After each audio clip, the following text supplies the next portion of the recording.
Chapter 377. The Bet. 1. Lung Ruoxua took the card and casually glanced at it.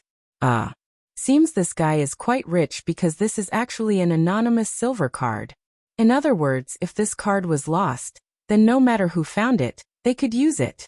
Lung Ruoxua sent her divine sense in and checked the balance. There was about 110 million purple gold coins inside. She was relieved and handed the card to Lan Ming for safekeeping. That's my card. The mystic couldn't help exclaiming when he saw his silver card going into Lan Ming's hand. I know. I'm just getting him to take care of it first because I'm afraid you will go back on your word. Lung Ruoxua said, almost infuriating the mystic to death.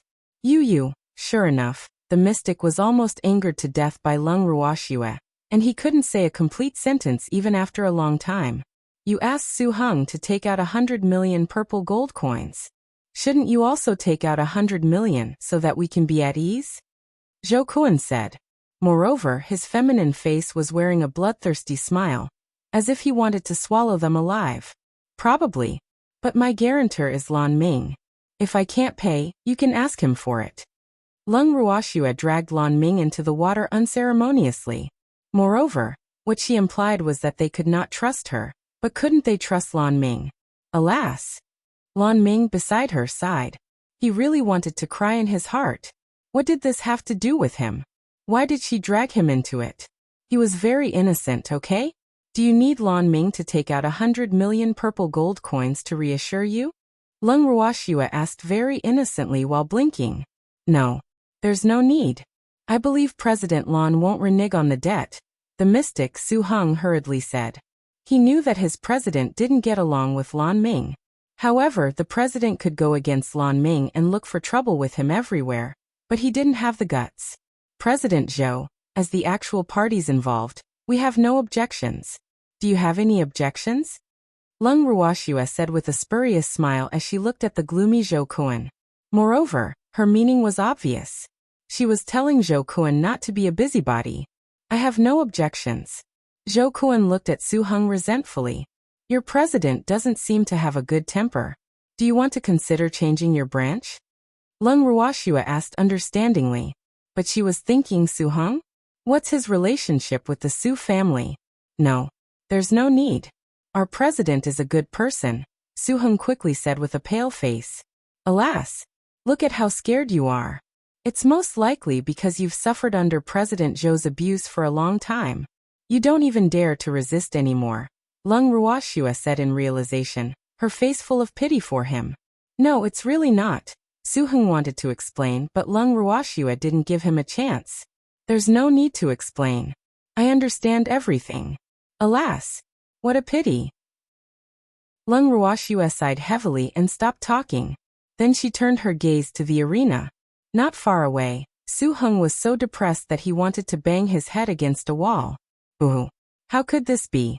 What happened? He was a little lost. Lung Qingtian and the others smiled silently. In fact, they were already laughing in their hearts. Alas! This girl's ability to trick people was really unparalleled. At this moment, the battles on the other arenas had already ended except for Arena 9.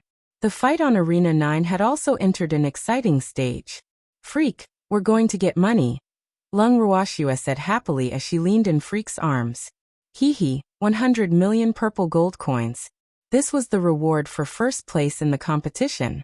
She didn't expect to earn it so easily. Lass, can you buy me some materials when you have money? Old Zao's eyes glittered as he looked at Lung Ruoxua expectantly. What materials? Lung Ruoxua looked at old Zao doubtfully. They already had enough materials, so why did he still want to buy more? I need some flowing golden sand. We don't have much left, old Zao explained. This thing is very expensive. 2 drops of cold sweat dripped down Lung Ruoxua's forehead. Why does old Zao always want good things? 100 million purple gold coins probably can't buy much flowing golden sand. Old thing, you want to spend all the money that little girl worked so hard for? Old man roared with displeasure while glaring at old Zao. Although he wasn't an artificer, he knew the value of the flowing golden sand very well. This thing was basically sand, but it was golden and produced in the deep sea. It was very difficult to mine, so it was very expensive. It is useful. Lass, you have to believe me. Old Zhao said aggrievedly. Don't we still have more? Isn't there enough? Lung Ruoxua asked in puzzlement. Not enough. I need a lot of it to refine the equipment I want. Old Zhao explained. Oh, then let's ask Blackie later to see if he has any. If not, well, buy more, Lung Ruoxua said after some thought. Yes. Hee hee, lass, you definitely won't regret it. Old Zhao said mysteriously. Lung Ruoxua nodded slightly and shifted her gaze back to the stage. The first 10 matches of the competition finally ended with the linen-clothed man's final strike on Arena 9. Although the linen-clothed man won the final victory by defeating the strong as the weak, he also paid a tragic price and was seriously injured. It was still unknown whether he could participate in the competition tomorrow. It's only the first round. Do they have to work so hard? Old Zhao was a little speechless. If they lost, there was still a chance. Why did they have to work so hard? He really couldn't understand. This is a good opportunity to soar into the sky. Any normal person will want to grasp it, Lan Ming said. Little Lan, do you mean that we're not normal people? Lung Ruoxua said with a mischievous smile. That's not what I mean, Lan Ming said fearfully. He really thought so, but he didn't dare to say it out loud. Boo! He realized that his guts had become smaller and smaller since he met Lung Ruoxua and the others. Why did he suddenly become so useless? Chapter 378. The Bet 2, Little Snowy, this is the money you won. Lan Ming quickly handed over the silver card in his hand, hoping to divert Lung Ruoxua's attention. Lung Ruoxua waved the silver card in her hand and said to Su Heng, the outcome has been decided. I won. There's more than 100 million purple gold coins inside. Su Heng said furiously through gritted teeth. Yes. I'll return the change to you. Lung Ruoxua smiled nonchalantly. There's no need. I don't care about that bit of money, Su Heng said gloomily. He was just angry that this woman was so smug. Thank you, Lung Ruoxua said lightly and whispered a few words in Zheng En's ear. Then Zheng En left his seat. Schwer, where is Zheng En going? Freak asked curiously when he saw Zheng En leave. Where do you think? Lung Ruoxua said mysteriously. Could it be? Freak raised his eyebrows slightly in realization. Alas! He already guessed it. Buddha said, not allowed to say. Lung Ruoxua said like a charlatan. The matches on the arenas continued in full swing. Lass, it's my turn. Old Zhao suddenly said when the matches for the day were almost 1/3 done. Good luck. I'll wait for your good start. Lung Ruoxua said calmly. No problem. Leave it to me. Old Zhao said confidently. Then he strutted up the stage proudly. Humph. You're just a mystic.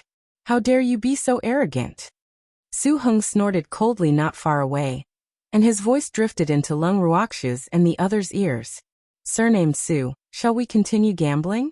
Lung Ruoxua smiled provocatively. Fine. Who's afraid of you? Su Heng, who couldn't stand being provoked, said hot-headedly. How much money do you have? Lung Ruoxua asked worriedly. Su Heng looked at Lung Ruoxua vigilantly and asked nervously. What do you want? Don't be scared. I don't want to rob you.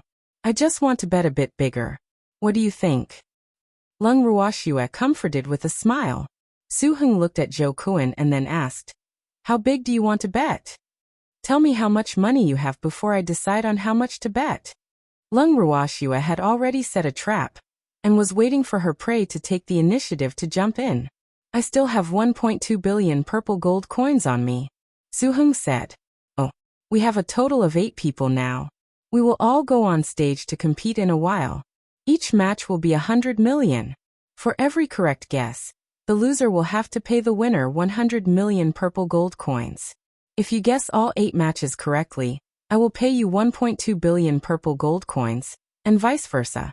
What do you think? Do you dare to bet? Lung Ruoxua asked calmly. What's there to be afraid of?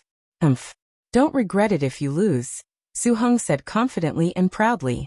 He had already received President Zhou's signal just now, so he was very confident that he would definitely win. Since I proposed this bet, I'll let you choose. But before you choose, I have to check your money because I'm afraid of you lying to me. Lung Ruoxua said very seriously with the word worry written on her face. Here. Open your eyes wide and take a good look. I have a lot of money. Su Heng threw Lung Ruoxua another silver card without hesitation. After receiving the silver card, Lung Ruoxua did the same thing. She checked it and handed it to Lan Ming. Is President Lan your guarantor again? Su Heng asked gloomily. He couldn't understand why he couldn't get his money back after he took it out. He really couldn't accept it.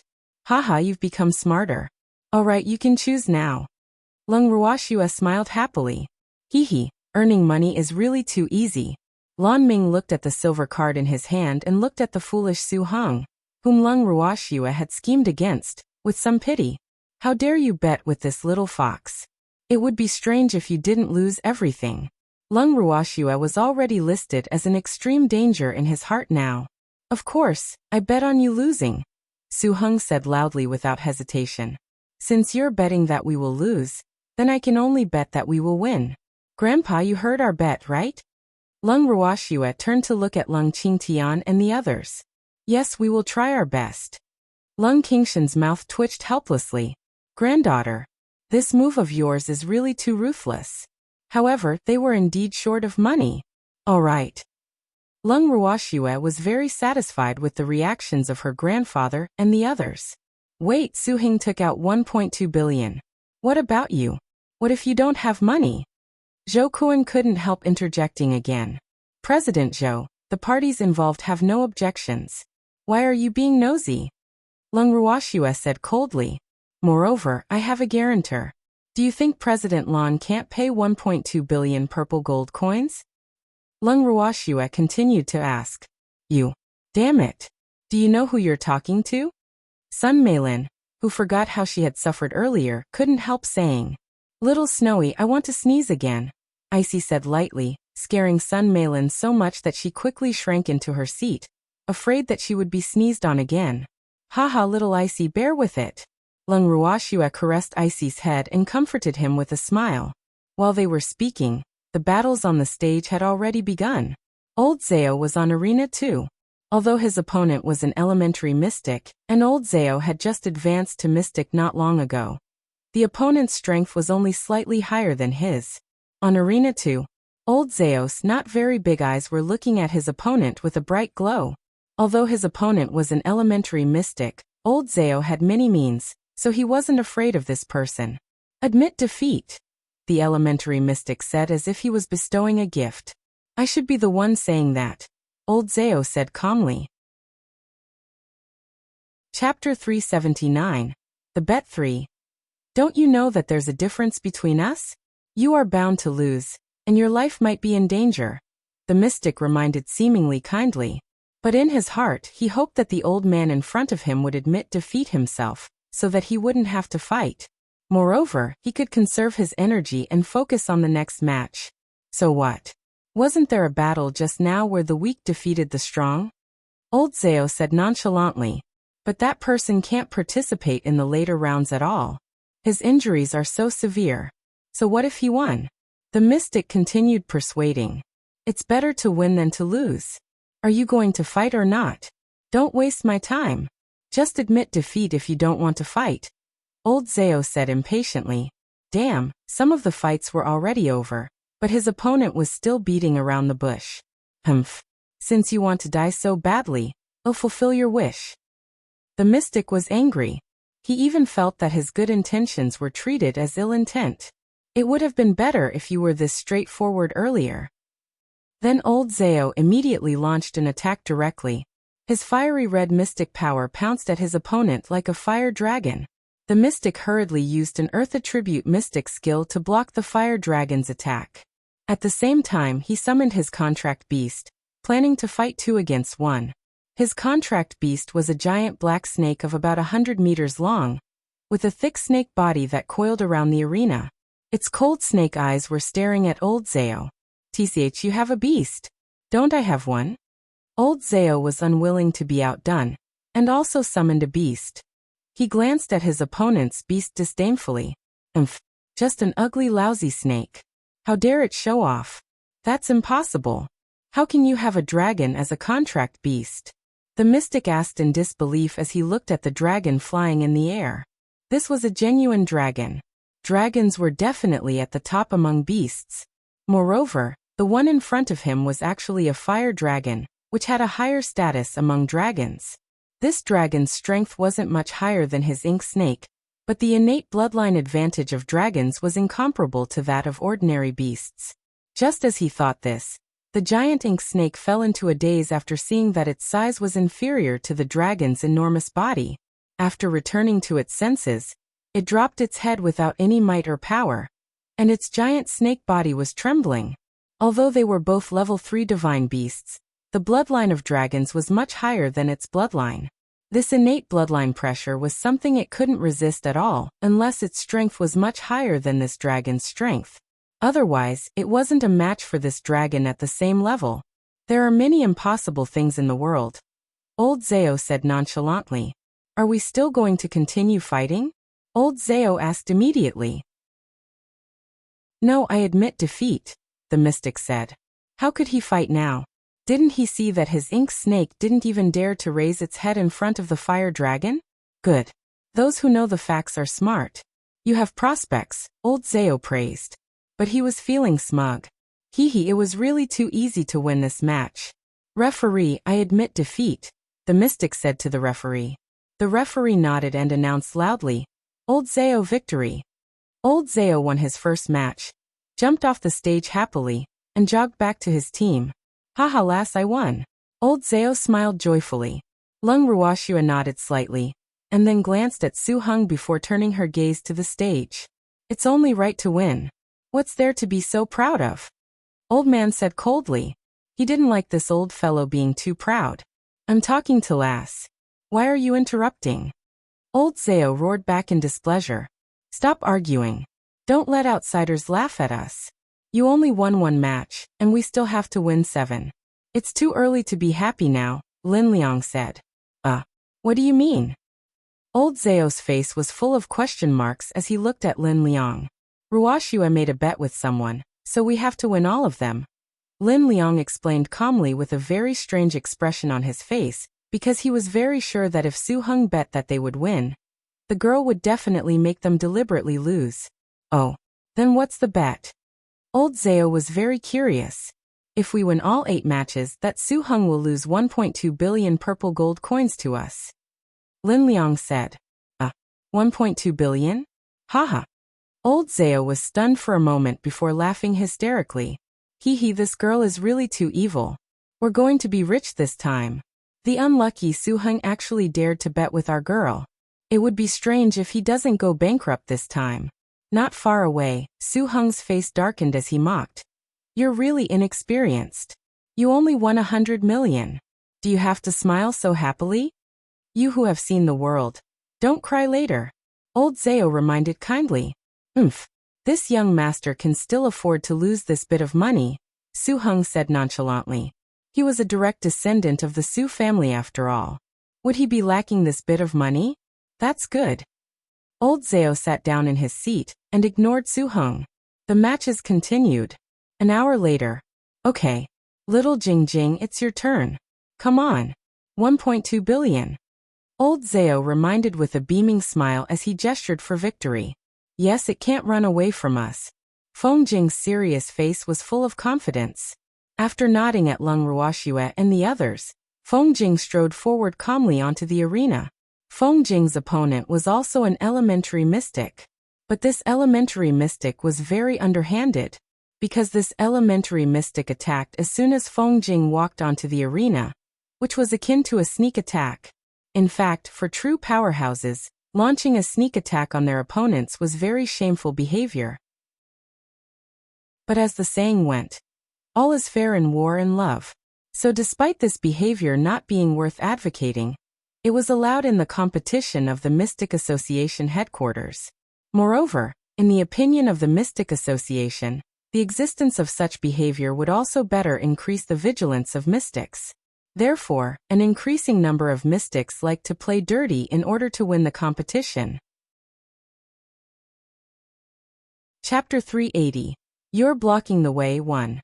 Feng Jing was about to climb the last step onto the arena when he suddenly felt a piercing cold light coming at him.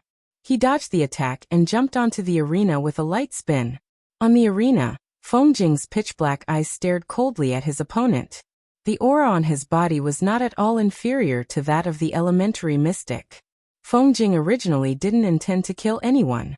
Although he was addicted to martial arts, he wasn't a bloodthirsty person. Moreover, he had always felt that since it was a competition, he should stop when the outcome was determined. Why take someone's life? But the actions of this person in front of him had completely angered him, so he didn't intend to show mercy. After making his decision, Feng Jing immediately retaliated. In the audience, Lung Ruoxue and the others stared intently at Feng Jing on the arena. This kid is quite smart. Old man nodded with satisfaction. Lung Ruoxue looked at Lan Ming and asked lightly, "People can die in the competition, right?" Lan Ming braced himself and answered, yes." He silently mourned for the mystic for 3 seconds in his heart. Alas, what an unlucky fellow. Of all the people you could provoke, you just had to provoke this extremely protective girl. After receiving an affirmative answer, Lung Ruoxue stopped talking and focused on the match. Feng Jing directly summoned his pet beast after a series of crazy explosions on the arena. "Wow, another dragon!" Someone in the audience shouted as they looked at the dragon that appeared on the arena again. "Damn, since when did dragons become cabbages?" Someone cursed jealously. At this moment, the audience was in a mess, and no one could calm down. Lan Ming was also a little dumbfounded as he looked at the giant beast in the sky above the arena for a long time. After returning to his senses, he couldn't help reaching out to wipe the cold sweat on his forehead. What the heck? Lung Ruoxue and the others actually have 2 dragons. Dragons were very proud spirit beasts, and they had never bothered to contract with humans. Moreover, dragons were so powerful that no one dared to compel a contract with them at all. Alas, he really didn't know how they did it. "Little Snowy, you didn't tell me that you have 2 dragons as contract beasts." Lan Ming complained while looking at Lung Ruoxue resentfully. "What's there to show off about?" Lung Ruoxue asked nonchalantly. "I've never heard of any powerhouse who could contract with a dragon on the boundless heaven continent," Lan Ming said very seriously. "Alas, can this girl's reaction be more normal? Why is she so calm?"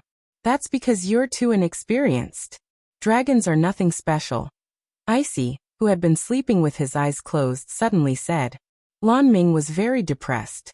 This puppy actually said that he was too inexperienced. Boo. How did I end up being despised by a puppy? Haha. Little Icy said it so well. Lung Ruoxue couldn't help laughing when she saw Lan Ming deflated, and she caressed Icy's soft fur. At this moment, Feng Jing had already ended the battle. His opponent had been crushed into a meat patty by his enormous dragons, but couldn't be more dead. After the referee announced that Feng Jing had won, he hurriedly jumped off the arena and returned to Lung Ruoxue and the others. "I've completed the mission." Feng Jing sat down. "That's 200 million already," Lung Ruoxue reminded Su Heng. They only won because of the giant dragons. That can't be considered true ability at all," Su Heng said angrily. In fact, he was really jealous of these 2 old men's good luck. How could these 2 people possess dragons? They were only mystics. Aren't pet beasts a part of your strength? If you have the ability, can't you also contract a dragon? Don't say the grapes are sour just because you can't eat them. Lung Ruoxue mocked indifferently. You. Don't be too smug too early. There are still 6 matches. The opponents behind you are the real tough ones. Those in front are weak, Su Heng retorted, unwilling to be outdone. He really hated these ugly monsters to death now, but he was very confident that they would definitely not win the next few matches. "Thank you for the reminder. This young lady is waiting to collect the money," Lung Ruoxue said with a smile.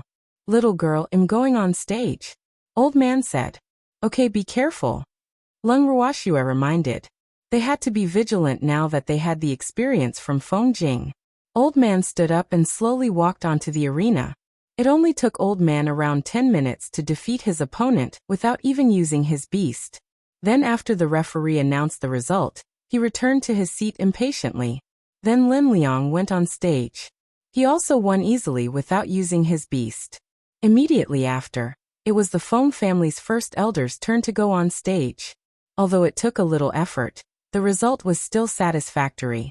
After his dragon appeared, the audience in the venue was directly thrown into chaos.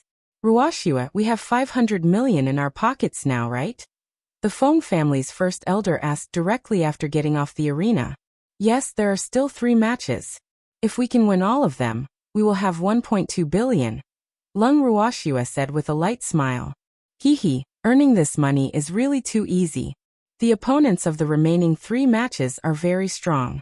You definitely won't be able to win, Su Heng said angrily. Damn it. Why are these people so lucky? They actually won every match. He was so angry. What if we win? Do you want to raise the stakes? Or does anyone dare to bet with me? Lung Ruoxia looked at Zhou Kuan, and the others not far away provocatively. Raise the stakes? Su Heng looked at Lung Ruoxia, as if she was a monster. He had gambled a few matches with her, but in the end, all the wealth he had accumulated over the years had entered her pocket. He didn't have any money left to gamble anymore. Moreover, he didn't dare to gamble with her anymore. His greatest wish now was that they could lose even one of the 3 remaining matches. At least, that would leave him with a few hundred million. Chapter 381. You're blocking the way too, what? Does no one dare to bet with me? You lot are really timid. Lung Ruoxia continued provoking them after seeing them not react for a long time. I'll bet with you. How much? Sun Meilin shouted loudly, unable to take it anymore. She didn't want to be looked down upon by an ugly monster. Moreover, she didn't believe that these ugly monsters would win all of the next 3 matches. Of course it's still 1.2 billion. Do you have it? Lung Ruoxia looked at Sun Meilin doubtfully. I'll bet double that, no, make it 3 billion. Do you dare to bet? Sun Meilin roared furiously. Lung Ruoxia's skeptical gaze really made her uncomfortable all over. Since you're not afraid of losing, why wouldn't I dare to bet? Lung Ruoxia said calmly. She was gaining something without risking anything of her own. There was no reason for her not to want someone willing to give her money. Ugly monster, you're bound to lose, Sun Meilin said confidently, as if she could already foresee the scene of her stepping on Lung Ruoxia and humiliating her in every possible way. Let's not talk about winning or losing first. Same rules. Bring the money here. I want to check it first, Lung Ruoxia said with a smile. You ugly monster. Don't tell me you think you'll renege on paying. Sun Meilin roared in disbelief. Damn it. No one had ever dared to treat her like this on the entire Boundless Heaven continent, except for this ugly monster. She really hated Lung Ruoxia to the core now. 3 billion is not a small sum. I won't bet with you if you can't take it out, Lung Ruoxia said coldly. Lass, don't make things difficult for her. Although she's the little princess of the Sun family, it seems like she really won't be able to take out 3 billion. Old Zhao said very understandingly, but he was already laughing in his heart. Haha, this money is really too good. The remaining 3 were the strongest among the group, so this money was simply like picking it up from the ground. Yes, Ruoxia, forget it. Let's not make things difficult for Miss Sun, Lin Liang said righteously, as if he was really thinking for Sun Meilin. Schwer, let's not bet anymore. The last 3 matches will be tough battles. We really don't have much confidence in winning. Lung Qingtian also advised, his resolute and handsome face carrying a hint of worry. After hearing what the 3 of them said, Sun Meilin angrily took out her silver card and handed it to Lung Ruoxia. Who said I can't take it out? Here. Lung Ruoxia took the silver card, checked the balance, and handed the card to Lan Ming. She couldn't help sighing in her head. Alas! These aristocratic families are really too rich. Giving billions of pocket money to their descendants casually is really too extravagant. Lan Ming took the silver card again. His heart was already a little numb because of the growing feeling in his heart that Lung Ruoxia and the others were really too abnormal. Boo! Why do I feel like a failure compared to them? President Zhou, aren't you going to bet? Lung Ruoxia turned her gaze to Zhou Kuan, whose face was black, and asked lightly. Moreover, she was a little surprised that Zhou Kuan didn't stop Sun Meilin this time. Wasn't she his cousin? Am not interested. Zhou Kun's face darkened with displeasure. That's too bad. Lung Ruoxia's face was full of regret. Swear I'm going on stage. Freak suddenly said. Yes, Freak, you have to work hard. 3 billion is waving at us. Lung Ruoxia said with a light smile. Don't worry. I won't disappoint you, Freak promised. He would find a way to pluck the moon for Swear even if she wanted it, let alone a mere victory. After speaking, Freak strode onto the arena. Do you know who his opponent is? Sun Meilin asked gloatingly. I don't care who he is. Anyway, my man will never lose. Lung Ruoxia said confidently. She knew Freak's strength very well. This guy didn't only know how to wheedle her. Anyone who dared to underestimate him would be in trouble. You're very confident. Unfortunately, his opponent is a lunatic who won't stop until he kills his opponent. Sun Meilin said without even caring if Lung Ruoxia wanted to know. As for your opponent, haha. He's a famous genius on the boundless heaven continent. So you two are in the same boat on this point. The opponents are so strong. I want to see how you two can win. Sun Meilin was so smug in her heart. It was as if she had already seen the dawn of victory. Just as Sun Meilin said, Freak had indeed fallen into a fierce battle. On the arena, Freak looked at his opponent coldly. His opponent was a middle-aged man in his 40s, and he was an elementary mystic. But this person was obviously stronger than Lin Liang's and the others' opponents. He should be the strongest among the opponents they had encountered so far. Moreover, this person's attacks were very ruthless, and many of his attacks were trying to kill Freak. But Freak easily resolved them, and this completely angered this person. Damn it! Why do you keep hiding? The middle-aged man roared furiously. This man in front of him was as slippery as a fish. He had used many methods, but he actually couldn't do anything to this man. This made him a little flustered and exasperated. Why wouldn't I dodge? Do you think I'll let you beat me up? Freak said with a smile that wasn't a smile, and his black eyes emitted a terrifying glow. He acted relatively relaxed compared to his opponent, and he seemed to be playing with his opponent like a monkey. You're not allowed to dodge. Let's have an upright fight, the middle-aged man said, half ordering him. Upright fight? Then what were you doing before? Freak sneered and mocked. This man's methods were very vicious. He actually wanted to fight fair and square with him. How laughable. That's called preemptive strike, understand? The middle-aged man said nonchalantly. His fiery eyes stared at Freak like a venomous snake, wanting to kill him. Since you've said so, I'll fulfill your wish. Freak smiled evilly and finally decided to attack. He who asked him to receive his dearest wife's urging gaze. A stream of pitch-black mystic power coiled around the middle-aged man's body like a shadow, binding him tightly. The middle-aged man didn't even have the time to react. Chapter 382. You're blocking the way, 3. Damn it. What move is this? Let go of me quickly. The middle-aged man roared in anger. He tried his best to break free from the black mystic power binding him, but he couldn't break free at all. You've been jumping around for long enough. It's time to calm down, Freak said lightly. Then he used his favorite fist attack again. He clenched his fist tightly and hit the middle-aged man. Soon the middle-aged man was beaten into a bloody person. Everyone in the audience was dumbfounded when they saw Freak's violent means. They were all mystics, so they knew very well that no mystics would give up on using mystic skills and use physical attacks in melee. This was absolutely not the thinking of a normal mystic. At this moment, Freak had been gloriously included in their abnormal range. Time passed slowly. Freak was also a little tired from fighting, so he sat down on the arena and said, I'm tired. I'll rest before I continue fighting. Not far away, the referee couldn't help rolling his eyes. He had been in the Mystic Association headquarters for many years, but he had never seen anyone resting during a match. Moreover, he had to continue beating his opponent up after resting. Alas. What's going on? Referee, he fainted. What should I do? Freak looked at the referee with an innocent look in his eyes. You won, the referee announced loudly as he looked at the bloodied and defenseless figure lying on the arena. He wiped the cold sweat off his forehead. Damn. This man is really too violent.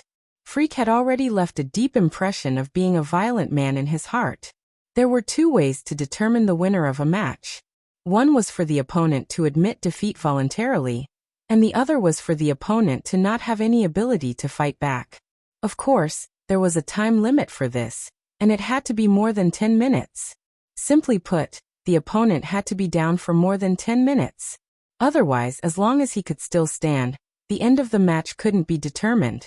The unlucky man was obviously defeated through the second method. Swear I won. Freak hugged Lung Ruoxua happily after returning to his seat. Yes, you did well, Lung Ruoxua praised generously. She glanced at Sun Meilin and smiled slightly. What's there to be so smug about? There are still 2 matches. Sun Meilin roared furiously. Lung Ruoxua looked at Lung Qingtian and the others beside her and asked lightly, Am I being smug? No, everyone said in unison, infuriating Sun Meilin. You, I'll let you be smug for a while. The one who laughs last is the winner, Sun Meilin said stubbornly. Then she turned her head to the side and ignored Lung Ruoxua and the others. Lung Ruoxua and the others naturally ignored her. Why didn't you use mystic skills? Lan Ming asked curiously. Yi Chen's method shocked him. It was really too violent. I used them. Didn't you see? Freak blinked, his expression very innocent. I mean later on. Why did you use your fists? Lan Ming rolled his eyes at Freak. He had a deep understanding of Lung Ruoxua and the other's ability to pretend to be stupid. I want to preserve my strength. Aren't there still many rounds later? I don't want to expose myself too early, Freak said matter-of-factly. Oh, Lan Ming nodded slightly. Freak's words were quite reasonable. The competition continued. Some were happy, while others were sad. But it couldn't stop the competition from advancing. When the first round of the competition was about to end, it was finally Lung Qingshan's turn to go on stage. Lung Qingtian nodded at everyone and walked onto the arena with his head held high. His opponent was a young and beautiful woman. Moreover, her strength was on par with his, and she was also an elementary mystic. But this woman kept looking at him seductively as soon as he came up, making him very disgusted. On the arena, the young woman smiled seductively and said softly, Please show mercy. You talk too much. Let's begin. Stop wasting time, Lung Qingtian said coldly. You really don't know how to be protective of the fairer sex, the young woman said resentfully. She had always been very confident in her appearance, but she didn't expect to kick an iron plate today, making her feel very embarrassed. You talk too much nonsense, Lung Qingtian said impatiently and took the lead to attack. In the audience, Old Man was laughing so hard in his seat that he was about to cry. Ha! Bratlung actually encountered a honey trap. What a pity. That woman's efforts were in vain, Old Man said with a smile. How was Lung Qingtian someone who knew how to be protective of the fairer sex? Using a honey trap on him was equivalent to playing the lute to a cow. Moreover, that fellow hated such scheming but self-righteous women the most. Little Lan Lan, is this woman very strong? Lung Ruoxua asked curiously while looking at Lan Ming. Lan Ming sighed softly and explained. Her name is Yan Shuer, and she is the 5th-ranked beauty on the boundless heaven continent. Her strength is on par with your grandfather's. But she has many means to deal with men. Many powerhouses have knelt under her skirt and obeyed her orders. Do you think she can seduce my grandfather with that bit of beauty? She's not even as good-looking as my maidservant. Lung Ruoxua said disdainfully. It was said that beauty was a woman's greatest weapon, and she couldn't care less if it was used on others, but using it on her grandfather wasn't something she could tolerate. Little Snowy, Yan Shuer has many powerhouses by her side. Lan Ming couldn't help reminding her. What he implied was that she shouldn't provoke her. Unfortunately, how could Lung Ruoxua do as he wished? Would someone who didn't even care about the little princess of the Sun family be afraid of Yan Shuer? If she doesn't provoke me, I naturally won't take the initiative to cause trouble, Lung Ruoxua said lightly. While the two of them were talking, Lung Qingtian had already defeated his opponent cleanly on the arena. It was the first time Yan Shuer had been carried off the stage. Chapter 383. You're blocking the way for? Wow! This person really doesn't know how to be protective of the fairer sex. He's actually willing to be ruthless to such a great beauty. That's right. But watching a beauty get beaten up is also quite enjoyable. After Leng Qingtian won, the audience erupted in an uproar. Many people discussed it and more people gloated. Leng Qingtian walked down the arena calmly and was about to return to his seat when he was stopped by a tall, burly man as he passed by the audience aisle. I want to challenge you, the burly man said angrily, his deep eyes full of killing intent. Wow, Yan Shuer's lover is going to avenge her. A mystic monarch is actually challenging an elementary mystic. How embarrassing. The audience began to discuss again, and Leng Qingtian learned the identity of the man in front of him from the gossip. This mystic monarch was that woman's lover. But they were on the arena just now, and it didn't matter if they were dead or alive. But now that he was off the arena, Leng Qingtian really didn't have much patience to tangle with him. Move aside. You're blocking the way. Leng Qingtian said with cold eyes. Humph. So what if he was a mystic monarch? He didn't believe that a mystic monarch would dare to kill him in public. I told you I want to challenge you, the burly man repeated, unwilling to give up. In order to avenge his woman, he didn't even care about his identity and the rules of Carefree City. I refuse, Leng Qingtian said coolly, and wanted to bypass the burly man. But the man blocked him like a small mountain. Don't you dare to accept the challenge? I've never seen a mystic as cowardly as you. The burly man provoked with contempt. I've also never seen a mystic as shameless as you. A mighty mystic monarch is actually challenging me, an elementary mystic, and even asked if I dared to accept the challenge. I really don't know if I'm an idiot or you're an idiot. Leng Qingtian said coldly in a somewhat overbearing manner. He was a great general after all. As the saying went, you shouldn't lose your manners even if you lose. Although he was not as strong as this man, he absolutely couldn't lose in terms of imposing manner. Leng Qingshan's words resonated with many people in the audience. On the boundless heaven continent, things like the strong bullying the weak were not uncommon, and many people didn't have Leng Qingshan's imposing manner, boldness, and guts. So at this moment, they were rather impressed and respectful of Leng Qingtian because he spoke their innermost thoughts. Grandpa, what's the matter?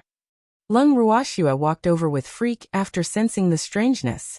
It's okay. I just met someone blocking my way, Leng Qingtian explained softly and signaled his granddaughter with his eyes to be at ease. Leng Ruoxua looked at the unfamiliar burly man and said lightly, seems like he's not a good dog. Ugly monster. Who are you calling a dog? The burly man was furious when he heard someone calling him a dog. Isn't there a saying that good dogs don't block the way? Of course, it's about the person blocking the way. Leng Ruoxua explained with a smile. You're courting death. The burly man was angry and casually released a mystic skill. But the mystic skill failed to come out as he wanted. What? Could it be that you have too little mystic power and can't even release your mystic skill? Alas! You have to cultivate properly. Don't challenge others all day for a woman. Be careful not to kick an iron plate and even lose your life, Leng Ruoxua advised earnestly like an elder, her watery eyes still carrying an expectant gaze as if she had high hopes for him. The burly man was stunned by Leng Ruoxia's lecture. Even the audience close to them was dumbfounded for a moment. They exclaimed in their heads, damn, this woman is really too awesome. She even dares to educate a mystic monarch. Grandpa, let's go back to our seats, Leng Ruoxua said. Before she left, she looked at the man who was still in a daze with slight disappointment. Okay. Leng Qingtian suppressed his smile and followed his granddaughter back to their seats. As for the burly man, when he returned to his senses, Leng Ruoxua and the others were long out of his sight. An hour later. It's my turn, Leng Ruoxua said as she stood up from her seat. This was already the last 10 matches of the first round. She didn't expect her to appear so late. Little Snowy, you have to be careful, Lan Ming said worriedly. Don't worry. Little Snowy won't lose a strand of hair with me around. Icy promised. I advise you to admit defeat directly on the arena. You're not Sunan's match at all. Sun Meilin finally spoke again after a long silence. Moreover, She had an expression of consideration for Lung Ruoxue. Thank you for your reminder. But retreating without fighting isn't my style, Lung Ruoxue said lightly. Since Su Nan was a genius, she had to experience it even more. How could she come on the arena and admit defeat directly? With that, Lung Ruoxue left her seat and jumped onto the arena proudly. On the arena, Lung Ruoxue looked at her opponent indifferently. Su Nan was about 20 years old. He had a handsome appearance, a tall stature, a pair of dignified tiger eyes, and the aura of an aristocrat. It was said that he was the best among the younger generation of the Su family, and one of the top 10 geniuses on the boundless heaven continent. His strength was at elementary mystic. As for the Su family, even though it was slightly inferior to the three great families, they could also be considered a top family on the boundless heaven continent. Su Nan was also the Su family's internally designated next successor.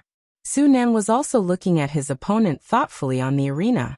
The woman in front of him was the ugliest woman he had seen in his life. But his intuition told him that this woman was very dangerous, so he didn't dare to underestimate her at all. Moreover, before he went on stage, Sun Meilin had specially sent someone to tell him that he had to win. Although he didn't know why she said that, winning every match was his life's greatest goal. Therefore, Sun Meilin's actions were really unnecessary in his opinion. After all, they were not familiar with each other. Chapter 384. Lung Ruoxue vs. Su Nan 1. Can we begin? Su Nan asked. Yes, Lung Ruoxue replied lightly. Are you releasing your pet beast too? Su Nan continued asking, implying that he would release his beast if she did. No. Icy, watch the battle by the side first. Lung Ruoxue said softly as she looked at the lazy Icy. All right then. Icy reluctantly jumped down from Lung Ruoxue's shoulder and found a random corner to lie down on the arena. You can start first. Su Nan said graciously. Then I won't be polite.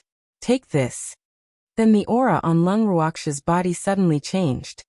She instantly used a mystic skill in her hand, and several streams of red and purple mystic power pounced at Su Nan like fire dragons. When Su Nan saw the raging fire dragons, he hurriedly used a water attribute mystic skill, the water curtain skill known for its defense. But his water curtain was unable to block the fire dragon's attack.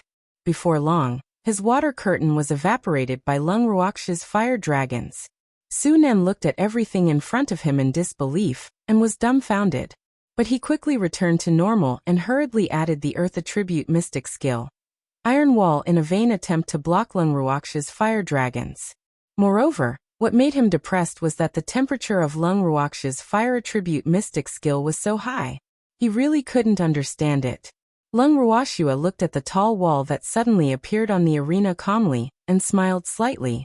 Several tiny streams of green mystic power floated out along her fingertips, and directly flew toward the wall.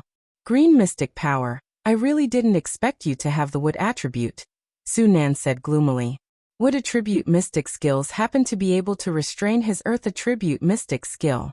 But his water attribute mystic technique just now was unable to restrain Lung Ruoxue's fire attribute 1. This fact made him very conflicted. You're lucky. This is the first time I'm using this 1,000 threads. Lung Ruoxue replied with a light smile. I'm not fighting anymore. I admit defeat, Su Nan said in a self-aware manner. After several clashes, he knew that it would be very difficult for him to defeat Lung Ruoxue. After all, they were of equal strength.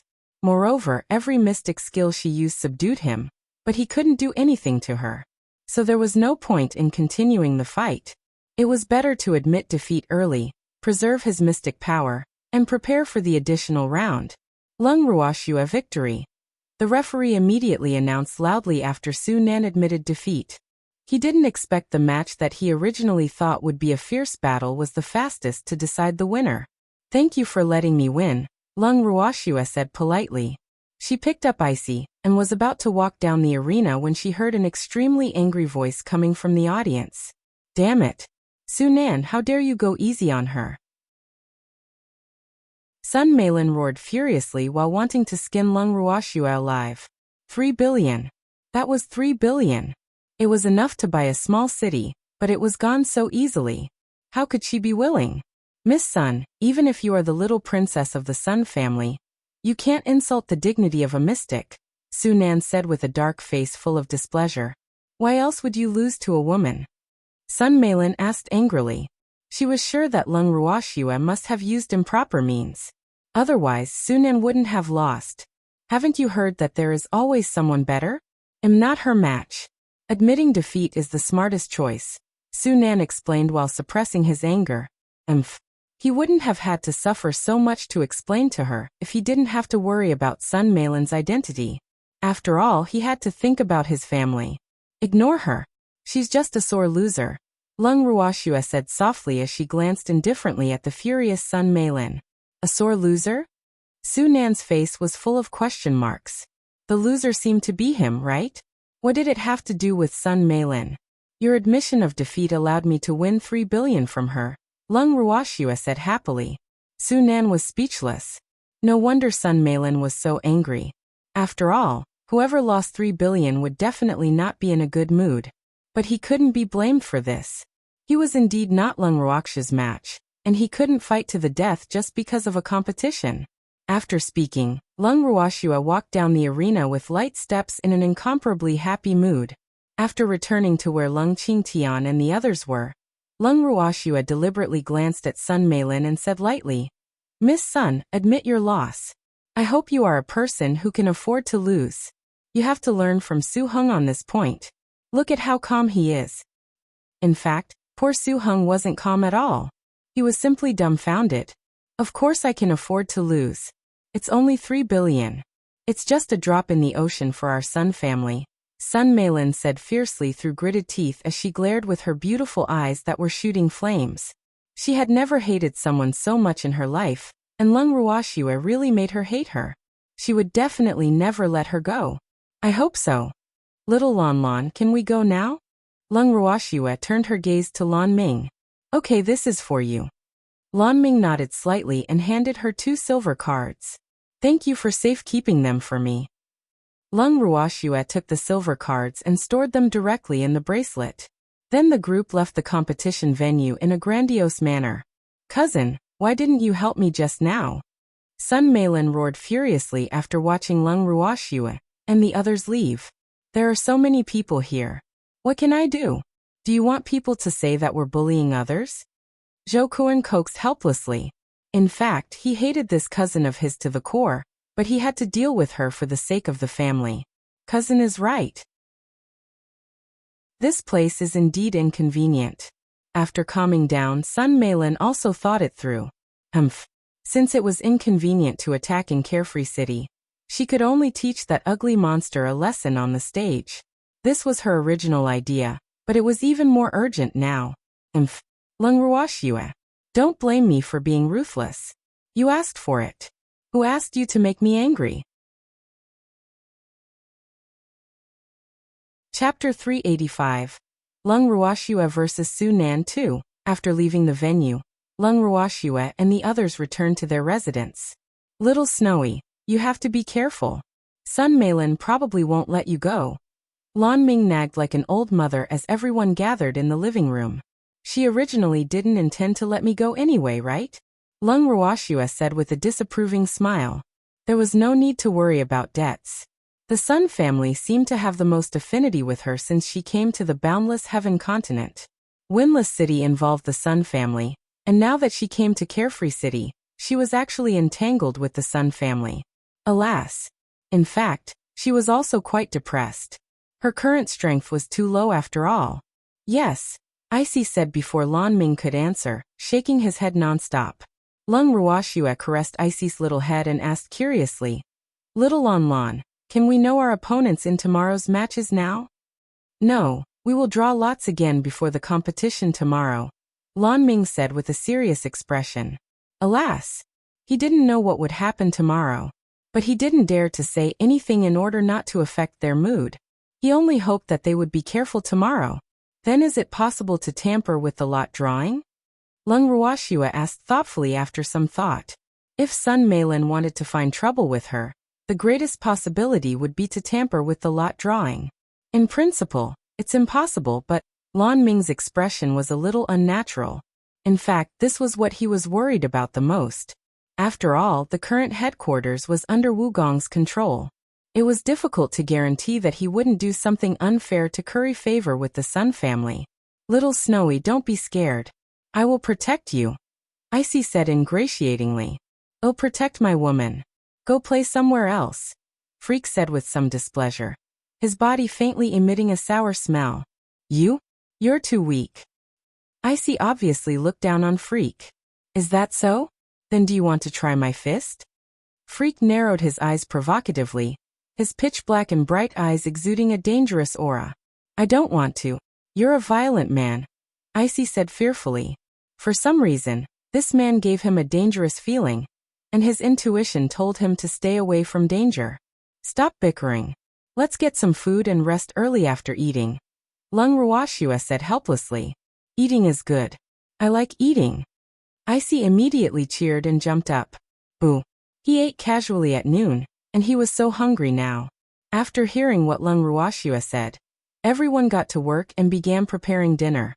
After dinner, everyone returned to their rooms to rest.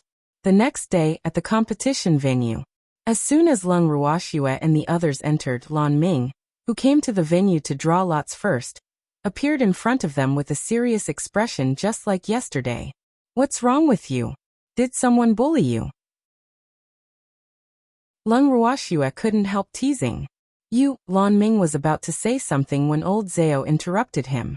Our opponents are very strong again, right? Old Zhao said in realization. It's good to be stronger. I can test the power of my new weapon. He had no use for it yesterday. Alas! Lan Ming sighed softly. Even though he had expected this reaction from them, he was still a little depressed.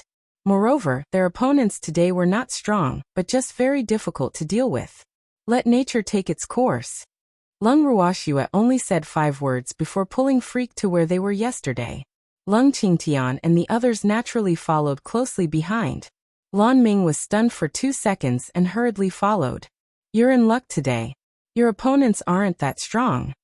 Sun Meilin's voice sounded from the seats nearby just as Lung Ruoxua and the others sat down. Is that so? Then our luck is really good. Lung Ruoxua smiled lightly and said with slight mockery. Would Lan Ming have that heavy expression if our opponents were really not powerful? Only a ghost would believe her. Of course you're lucky. Even I envy you. Sun Meilin seemed to be in a good mood. What a pity. Luck isn't something to be envious about. Lung Ruoxia's tone was very calm. She turned her head to the other side and couldn't be bothered to talk with her anymore. Soon the host of the competition went on stage. After some encouraging words, he announced the start of the day's competition. Today was the second day of the mystic competition. After yesterday, nearly 1,000 mystics entered the next round.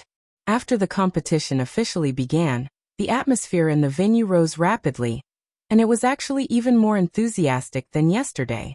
There seemed to be more spectators today than yesterday? Lung Ruoxua asked curiously while looking at the dense crowd in the audience. The competition venue was very spacious and had many seats, enough to accommodate tens of thousands of people. But because it was the first day of the competition yesterday, only about half of the audience seats were occupied. Almost 2/3 were occupied today, and every spectator that could enter the venue had to be a mystic. Isn't this all because of you? Lan Ming teased. What does it have to do with us? Lung Ruoxua was puzzled, her face full of question marks. A considerable number of mystics came today for your dragons. On the boundless heaven continent, almost no one can contract with dragons. So, do you think it has anything to do with you? Lan Ming raised his straight eyebrows. Seems like it's really because of us. Lung Ruoxua said helplessly. No wonder she felt that those people were looking at them strangely. So it was for their dragons. Yes. By the way, our matches today are closer to the front. Lan Ming looked at everyone. That's great. We can go back early today. Old Zhao said happily. The competition of the Mystic Association headquarters was really too boring. He wouldn't have participated if it wasn't for the money. Then let's end this quickly today.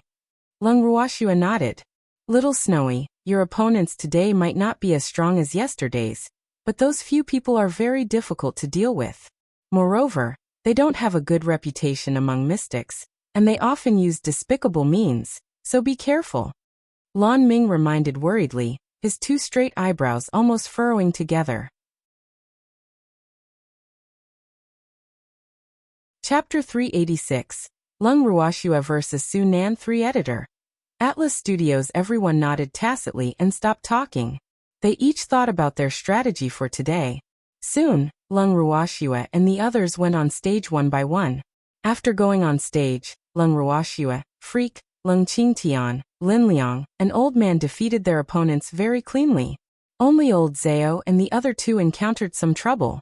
But they finally defeated their opponents and obtained hard-won victories with the help of their beasts. 5 days later, Lung Ruoxue and the others all entered the top 100 of the competition. After the top 100 were decided, the competition would be on break for 3 days to give all the mystics time to adjust their states. At the residence of Lung Ruoxue and the others, everyone was busy in the yard, preparing a sumptuous dinner, which was rare for the past few days. After everything was ready, everyone ate heartily. Haha, little Snowy, I haven't congratulated you all for entering the top 100 yet. Lan Ming said happily. Hehe, the competition these few days was really too enjoyable. Lung Ruoxue and the others were in the limelight. But he knew that this wasn't what they wanted, so they would immediately return to their residence after their matches for the day. Moreover, they refused to meet anyone under the pretext that they wanted to conserve their strength. It's only the top 100. What's there to congratulate? Lung Ruoxue glanced at Lan Ming nonchalantly. She was going to get first place, and she was only in the top 100 now. Ooh. It looked like there were still several rounds. Moreover, it was said that the further the competition reached its end, the more complicated the steps of elimination were, and the slower the speed. Unless you could win every match, there would be no end to your competition. Unsatisfied girl, the top 100 is already very impressive. Lan Ming smiled helplessly. My goal is first place, Lung Ruoxue reminded. But she didn't want to become Wu Gong's disciple. Moreover, that spot probably wasn't prepared for her. Little Snowy, you have now become the dark horses of the competition, and many forces are eyeing you now. Moreover, the method Sun Meilin will use will likely become more and more intense. Lan Ming sighed worriedly. During the competition these past few days, Sun Meilin had given them a lot of trouble. However, Lung Ruoxue and the others had easily resolved them.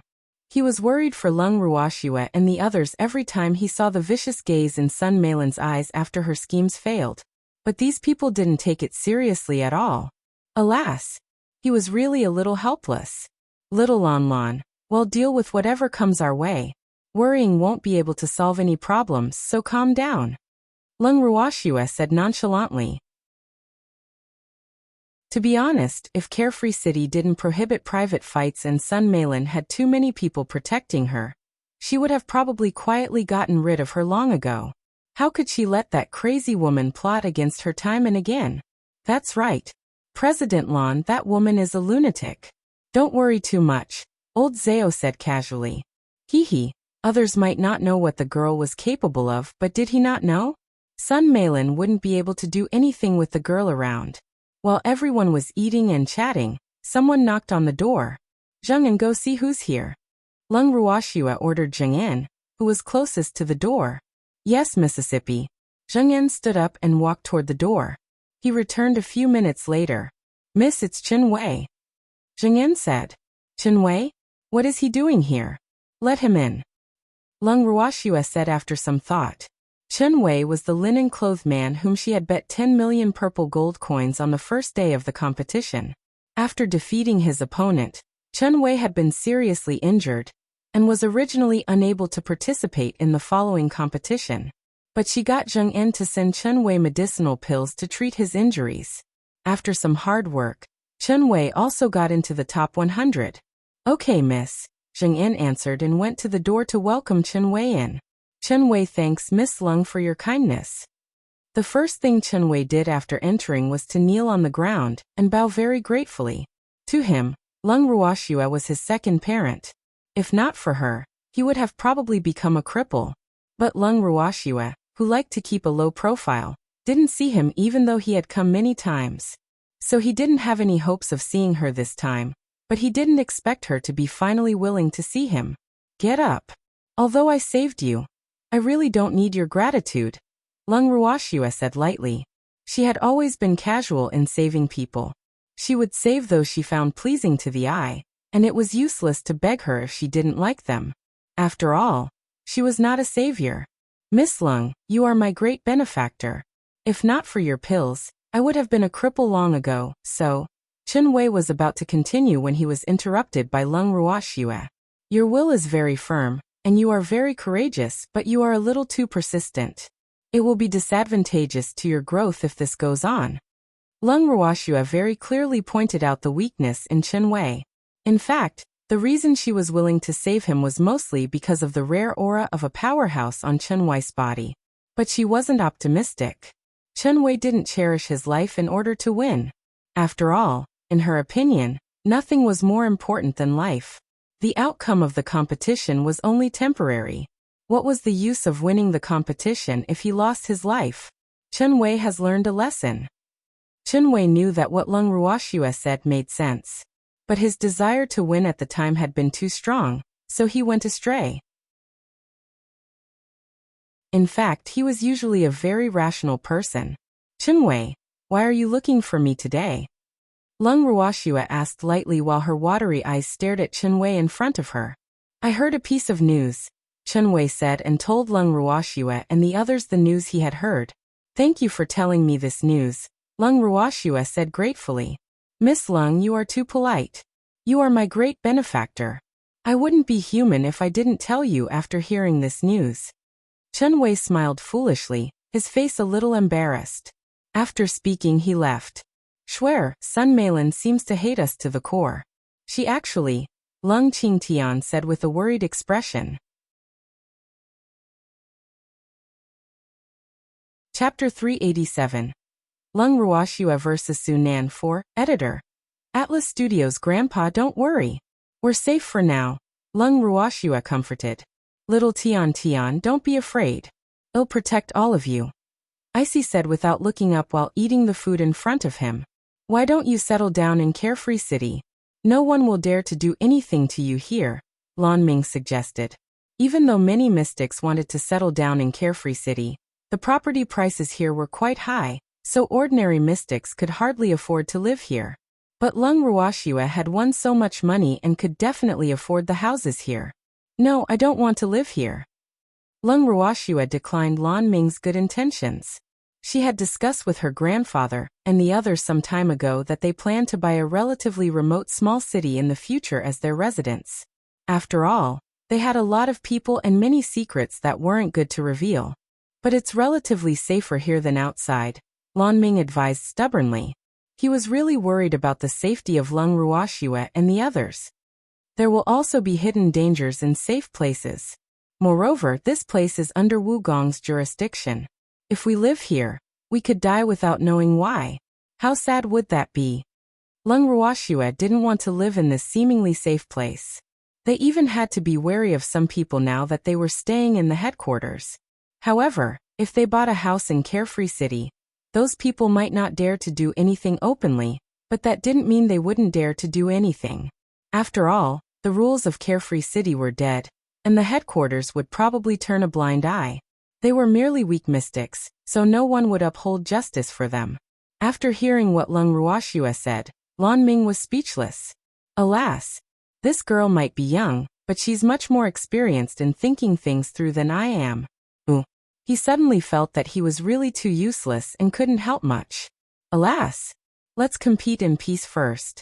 We can discuss these things slowly, Lung Qingtian mediated.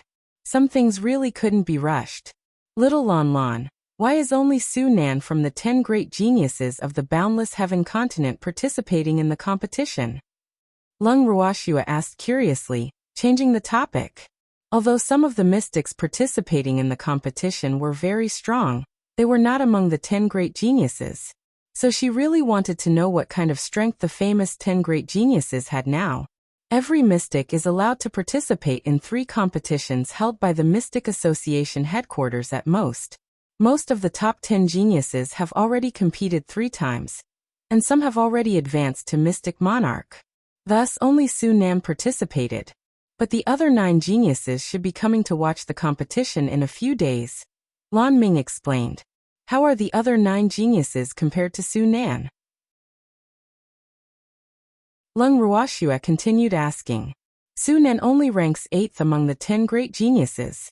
He's not very strong compared to the others. The most powerful among the 10 great geniuses should be Lung Wudi. He ranks 1st among the 10 great geniuses, and is also the leader of the younger generation of the Lung family of the 3 great families. Lan Ming said lightly while staring at Lung Ruoxue strangely. His name is Lung Wudi, and yours is Lung Ruoxue. Don't tell me you're also from the Lung family? Lan Ming's handsome face was full of doubts. Does having the surname Lung mean you have to be from the Lung family? Lung Ruoxue asked instead of answering. Of course not. I'm just a little curious, Lan Ming said shyly. Hee, everyone had the gift of gossip. Lung Ruoxue rolled her eyes at Lan Ming. Then seeing that everyone was almost done eating, she said, Everyone, rest early after dinner. Everyone nodded, cleaned up, and returned to their rooms. 3 days passed quickly. On the morning of the 4th day, Lung Ruoxue and the others arrived on time to prepare for their matches today. As usual, Lung Ruoxue and the others went directly to their seats after entering the venue. Seeing them, the people from Sunzhou City sitting next to them revealed jealous and slightly hateful gazes. Lung Ruoxue looked at the people from Sunzhou City with a smile that was not a smile. Alas! These people are really too childish. Everyone was obviously a mystic, but they were hostile to them for the sake of a small association competition. But since they liked to be used by others, they asked for it no matter the outcome, so she wouldn't pity them. Not long after Lung Ruoxue and the others sat down, Lan Ming, who had gone to draw lots, returned. Of course, Zhou Kuan, who had a very gloomy expression, returned with him. Sunzhou City's Mystic Association had sent a total of 15 people to participate in the competition this time. But only 5 people entered the top 100 in the end. On the other hand, all of the participants from Windless City's Mystic Association, which Zhou Kuan had always been hostile to, entered the top 100, making him very uncomfortable. Moreover, he couldn't understand why they had all entered the top 100 even though he had clearly set up many obstacles. One had to know that the future of the mystics who could enter the top 100 would be very bright, and this would also affect his future as the president. Little Snowy, there are 10 groups in the first round today. If you can all win, there's no need to participate in the additional round, Lan Ming said happily. 10 mystics would be eliminated from today's competition. But he believed that it wouldn't be a problem for Lung Ruoxue and the others to advance to the next round with their strength. Moreover, the 3 weakest people still had dragons in their hands. Their powerful beasts were enough to let them sweep the entire competition. We will try our best to end the battles quickly, Lung Ruoxue said calmly. She had no intention of participating in the additional round anyway. It would be a waste of time. The strength of your opponents today is not much different from yours, Lan Ming continued while glancing at Zhou Kuan. Lung Ruoxue and the others would be facing 3 mystics of Sunzhou City today. He didn't know if it was intentional or a coincidence. Okay. Lung Ruoxue nodded slightly. She leaned in Freak's arms, closed her eyes, and pretended to sleep. In fact, she wasn't at all curious about who her opponents were. After all, she had basically understood the strength of those people after competing for a week, so she knew very well that no one among them was her match. But even though she couldn't rule out the possibility that some people had hidden their strength, she wasn't afraid. Chapter 388. The Adorable Beasts Revealing Their Might. 1 Editor. Atlas Studios. Little Snowy, you're in the second group, Lan Ming said. It had been a week since the competition, and he was already used to their calmness, so he didn't expect them to have much of a reaction. Little Lan, there are so many spectators today, Old Zhao said in surprise as he looked at the dense crowd in the audience. From today onward, the competition will become more and more exciting, so there will naturally be more mystics coming to watch it. Moreover, many top forces have sent people to watch the competition. Do you see the new main stage? The representatives of the top forces will be sitting on it. The big shots of the Mystic Association will also be attending the finals, Lan Ming explained. More and more people would pay attention to the competition as it progressed, and Lung Ruoxue and the others would also be targeted by more forces. But with Lung Ruoxue and the others' temperament, he knew that they would definitely be annoyed. Oh, little Lan Lan, when will it be my turn? Old Zhao asked curiously. You're in the third group behind Little Snowy, Lan Ming said as he looked at the schedule in his hand. Oh, we'll sleep for a while then. Old Man Zhao actually closed his eyes like Lung Ruoxue after speaking. Lan Ming looked at everyone and shook his head helplessly with a sigh. Alas, these people were really too carefree and not suitable to join any top force. Time passed by slowly, and after the host's routine opening speech, the competition officially began. The focus of today's competition was on Lung Ruoxue and the others because the audience was very curious whether they could still create the miracle of the previous few rounds and advance to the next round without any suspense. The 5 matches of the first group ended in dull silence. Little Snowy, it's your turn, Lan Ming reminded softly. Got it. Lung Ruoxue opened her eyes, stood up, looked at her grandfather and the others, and walked directly to the arena. After standing on the arena, Lung Ruoxue waited for a long time without seeing her opponent, which made her a little angry. She hated people who were late the most, even though she didn't know who this opponent was. Referee, why isn't my opponent here yet? Are we still competing? Lung Ruoxue asked with some displeasure, her watery eyes hiding an angry killing intent. Wait a minute. Your opponent should be here soon. We'll naturally judge you as the winner if he doesn't appear within half an hour. Don't worry, the referee comforted fearfully. Damn, this woman's eyes are really too terrifying. Boo. Isn't that young lady harming me? Do you mean that I have to wait for another half an hour? Lung Ruoxue said coldly with narrowed eyes. Damn it. It was obvious that Sun Meilin was behind this again. These are the rules of the competition.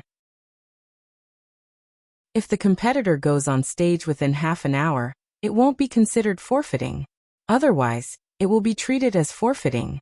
The referee brought out the rules of the competition. You can't say anything now. Alas, Lung Ruoxue gave him too much pressure, making him abnormally nervous. Oh, since I have to wait half an hour, I'll sleep first, Lung Ruoxue answered softly. She took out a recliner from her ring and placed it on the arena. She lay down and even summoned Charm. Then she hugged Charm in her left arm and Icy in her right arm, and closed her eyes as if no one else was around. Lung Ruoxue's smooth movement dumbfounded the referee. What's going on?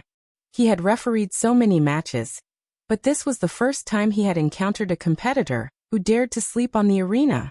The audience was dumbfounded because Lung Ruoxue's actions were really beyond their expectations. But her behavior also impressed them. This was really too bold. No one else would dare to do so. Schwer should have hugged me to sleep. Boo-hoo. Freak murmured with raging jealousy, his pitch-black eyes burning with roaring flames. At this moment, he already hated the person who deliberately didn't appear. Thinking of this, Freak strode onto the arena. What does he want to do? Lan Ming asked dumbfoundedly as he watched Yi Chen get on the arena. Lung Ruoxue was already shocking enough. Now little Chen Chen actually joined in. Alas, he was really helpless. Lan Ming stole a glance at Lung Qingtian and the others and found that their expressions were as usual without any abnormalities. He couldn't help sighing in his heart. Alas, it seemed like he still had to train. Look at how calm these people were. He didn't know when he could be like them, able to watch mountains collapse batting an eyelid. On the arena, the referee looked at the man who suddenly went on the arena and was stunned. After recovering his senses, he questioned angrily. Who are you? Who allowed you to come up? I'm her man. I'm here to accompany my woman, Freak said arrogantly. He ignored the referee's anger and walked directly to Lung Ruoxue's side. Under everyone's eyes, he also lay down as if no one was around. Then he stretched out his long arms and hugged Lung Ruoxue. Damn it. Where do you think this place is? The referee roared furiously, his face turning green with anger. This was really too lawless. Did these two people take him, the referee, seriously? There's no one competing anyway. We have to sacrifice a little to avoid the arena going cold. Freak said nonchalantly, his eyes emitting waves of killing intent. If it wasn't this place, I would have eliminated all the people who bullied Schwer. The referee was so angry that he couldn't say anything for a long time. On the main stage. Who are these two?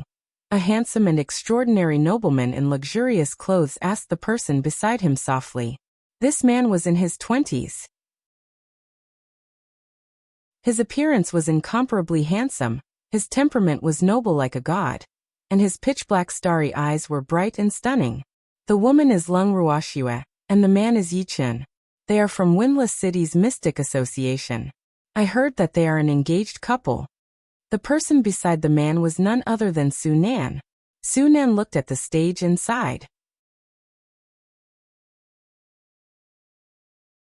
Chapter 389.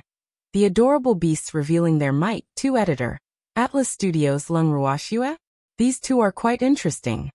The nobleman's shiny black eyes revealed an interested expression. Yes, she has the same surname as you. Su Nan glanced at the man beside him. Lung Wudi was interested in Lung Ruoxue. He didn't know if this was a good or bad thing for that woman. But he knew very well that that woman wasn't someone others could control, even though he had not interacted much with her. How's her strength? Lung Wudi asked casually. But his eyes were fixed on Lung Ruoxue and Yi Chen, who were on the arena and ignoring everyone else. Better than mine, Su Nan said gloomily. Alas! He didn't expect that he couldn't even defeat a woman. Ooh. How sad. Oh. Who is her opponent in this match? Lung Wudi asked curiously.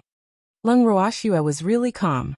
If it were anyone else, they would probably become angry long ago. But she could actually enjoy herself. It's really unbelievable. Haha. It's Bairu. Su Nan said while looking at the schedule in his hand. Bairu? Is that woman courting death? Lung Wudi frowned slightly and said with obvious displeasure. In fact, he didn't know why he was angry. Probably ordered by Sun Meilin. Su Nan said in realization. Sun Meilin's methods are becoming more and more childish. She actually wanted to use such a method to make Lung Ruoxue angry. Unfortunately, she didn't care at all. Wasn't she sleeping on the arena? Huh? Do they have a feud? Lung Wudi asked in puzzlement, his handsome face full of question marks. I guess so. Su Nan explained the ins and outs of the enmity between Lung Ruoxue and Sun Meilin to Lung Wudi. He had sent people to investigate these things after his battle with Lung Ruoxue. The Sun family is really becoming more and more capable, Lung Wudi said with disdain. The Sun family has always been shameless. What's there to fuss about? Said another man in blue beside Lung Wudi. His gaze was also full of interest as he stared at Lung Ruoxue and Yi Chen on the arena. Haha. These two people really suited his taste too much. Even though their appearance was a little inferior, his impression of these two people wasn't bad. After speaking, the blue-clothed man felt the cold air around him intensify. But he ignored it because he was used to it. What? Do you want to see the world burn again? Lung Wudi said helplessly. His good friend was really. Haha, you're right. How can I miss out on fun things? Moreover, how can they be a match for the Sun family? This is too unfair to them, so I have to uphold justice. The blue-clothed man said righteously as if he was the embodiment of justice. Uphold justice? I think you're going to cause trouble. Lung Wudi exposed him rudely. The Lan family and the Sun family had always been at odds. And as the young master of the Lan family, Lan Lai naturally had to spare no effort in causing trouble for the Sun family. What? Can't bear for your fiancé to be bullied? The blue-clothed man Lan Lai raised his eyebrows provocatively. My fiancé? Who?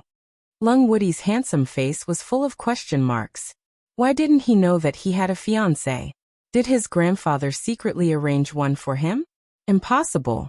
His grandfather knew his character and shouldn't do such a thing. Sun Meilin, of course.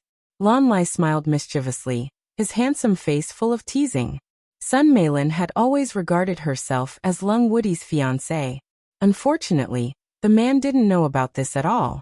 Haha, it's really too funny. When did this happen? Why don't I know? Lung Wudi was puzzled. When did Sun Meilin become his fiancé? It's been a long time. Everyone on the boundless heaven continent knows, except for you. Lon Lai said happily, his face about to bloom with laughter. Lung Wudi was a little depressed. So everyone on the boundless heaven continent knew except for him, the main character. Did the Lung family also know? No one actually told him this news. Actually, you don't have to be too depressed. She can't rely on you. Lon Lai comforted very kindly. Lung Wudi sighed helplessly and fell silent. His gaze was a little envious as he looked at Lung Ruoxue and Yi Chen on the arena. Alas! When will I be as carefree as them? 10 minutes. 20 minutes passed. Lung Ruoxue's opponent was still not on the arena. Lung Ruoxue lay comfortably in Freak's arms as if she didn't have a care at all, ignoring everyone present. Referee, she really doesn't care about such an important match. You should punish her by getting her off the arena. Sun Meilin, who had waited for a long time without getting the effect she wanted, finally couldn't help jumping out and criticizing loudly. Punish her by getting off the stage? Cold sweat dripped down the referee's forehead. This little princess of the Sun family really wasn't afraid. There was no rule that prohibited sleeping on the arena in the rules of the competition. Moreover, if he really punished Lung Ruoxue by getting her off the arena with such a reason in front of so many people, then he wouldn't have to stay in the Mystic Association anymore. Lung Ruoxue, who had been pretending to sleep with her eyes closed, raised her eyelids slightly and said calmly, "What? Miss Sun, are you losing your cool? Lung Ruoxue, you really don't care about the competition." Sun Meilin roared again. She had already lost her mind from being angry with Lung Ruoxue. Hee, of course, I don't care about the competition, Lung Ruoxue said softly. Referee, did you hear that? Hurry up and punish this ugly monster who looks down on the competition, Sun Meilin shouted, thinking that her scheme had succeeded. How is it enough to only care about such an important competition? I keep it in my heart. Lung Ruoxue deliberately paused, smiled lightly and continued, teasing Sun Meilin like a cat catching a mouse. You. Damn it. That's not what you said just now. Sun Meilin roared without caring about her image. At this moment, she looked no different from a shrew.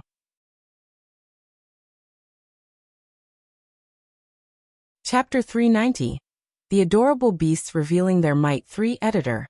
Atlas Studios. Miss Sun, you were too impatient. I didn't finish speaking. Lung Ruoxue said unhurriedly with a smile. You. Sun Meilin was about to go crazy from anger. She wanted to skin Lung Ruoxue alive. Miss Sun, how many times have I reminded you not to shout in public? You have to pay attention to your temperament. Alas. You will scare away the man you like by acting like this. Lung Ruoxue advised earnestly again. Ha! This Sun Meilin always came knocking on her door to be dealt a blow. She was a little embarrassed, but she was also quite bored. So why should she be polite since someone was willing to be abused? You, Sun Meilin was about to shout. But after Lung Ruoxue's reminder, she remembered Lung Wudi was sitting on the main stage and forced herself to bear with it. It's finally quiet. Lung Ruoxue sighed. Swear you don't have to care about those flies, Freak reminded her. I think so too. But some flies keep buzzing in my ears, making it impossible for me to sleep, Lung Ruoxue complained. Hee, leave chasing the flies away to me in the future. Freak volunteered. Okay.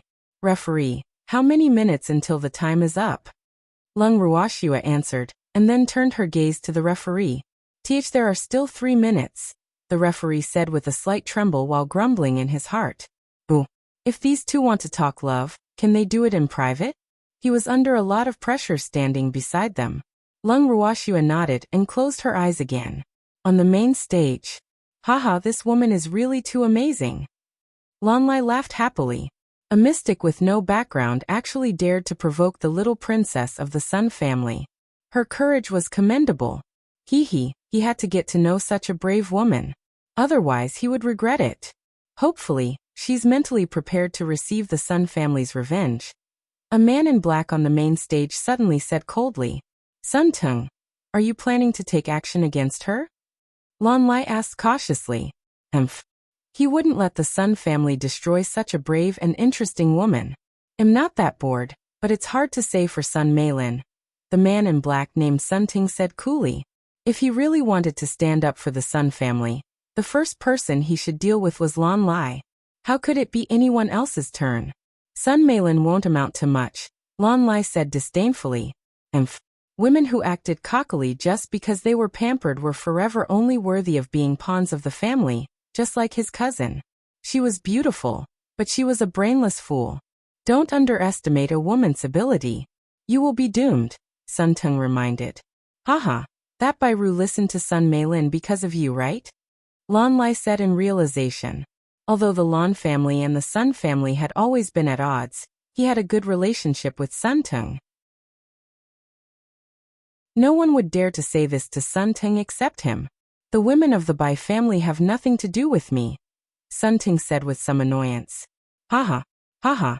Lan Lai laughed happily at Sun Tung's reaction. You should die laughing. Sun Tung looked at Lan Lai angrily. Haha, isn't it time?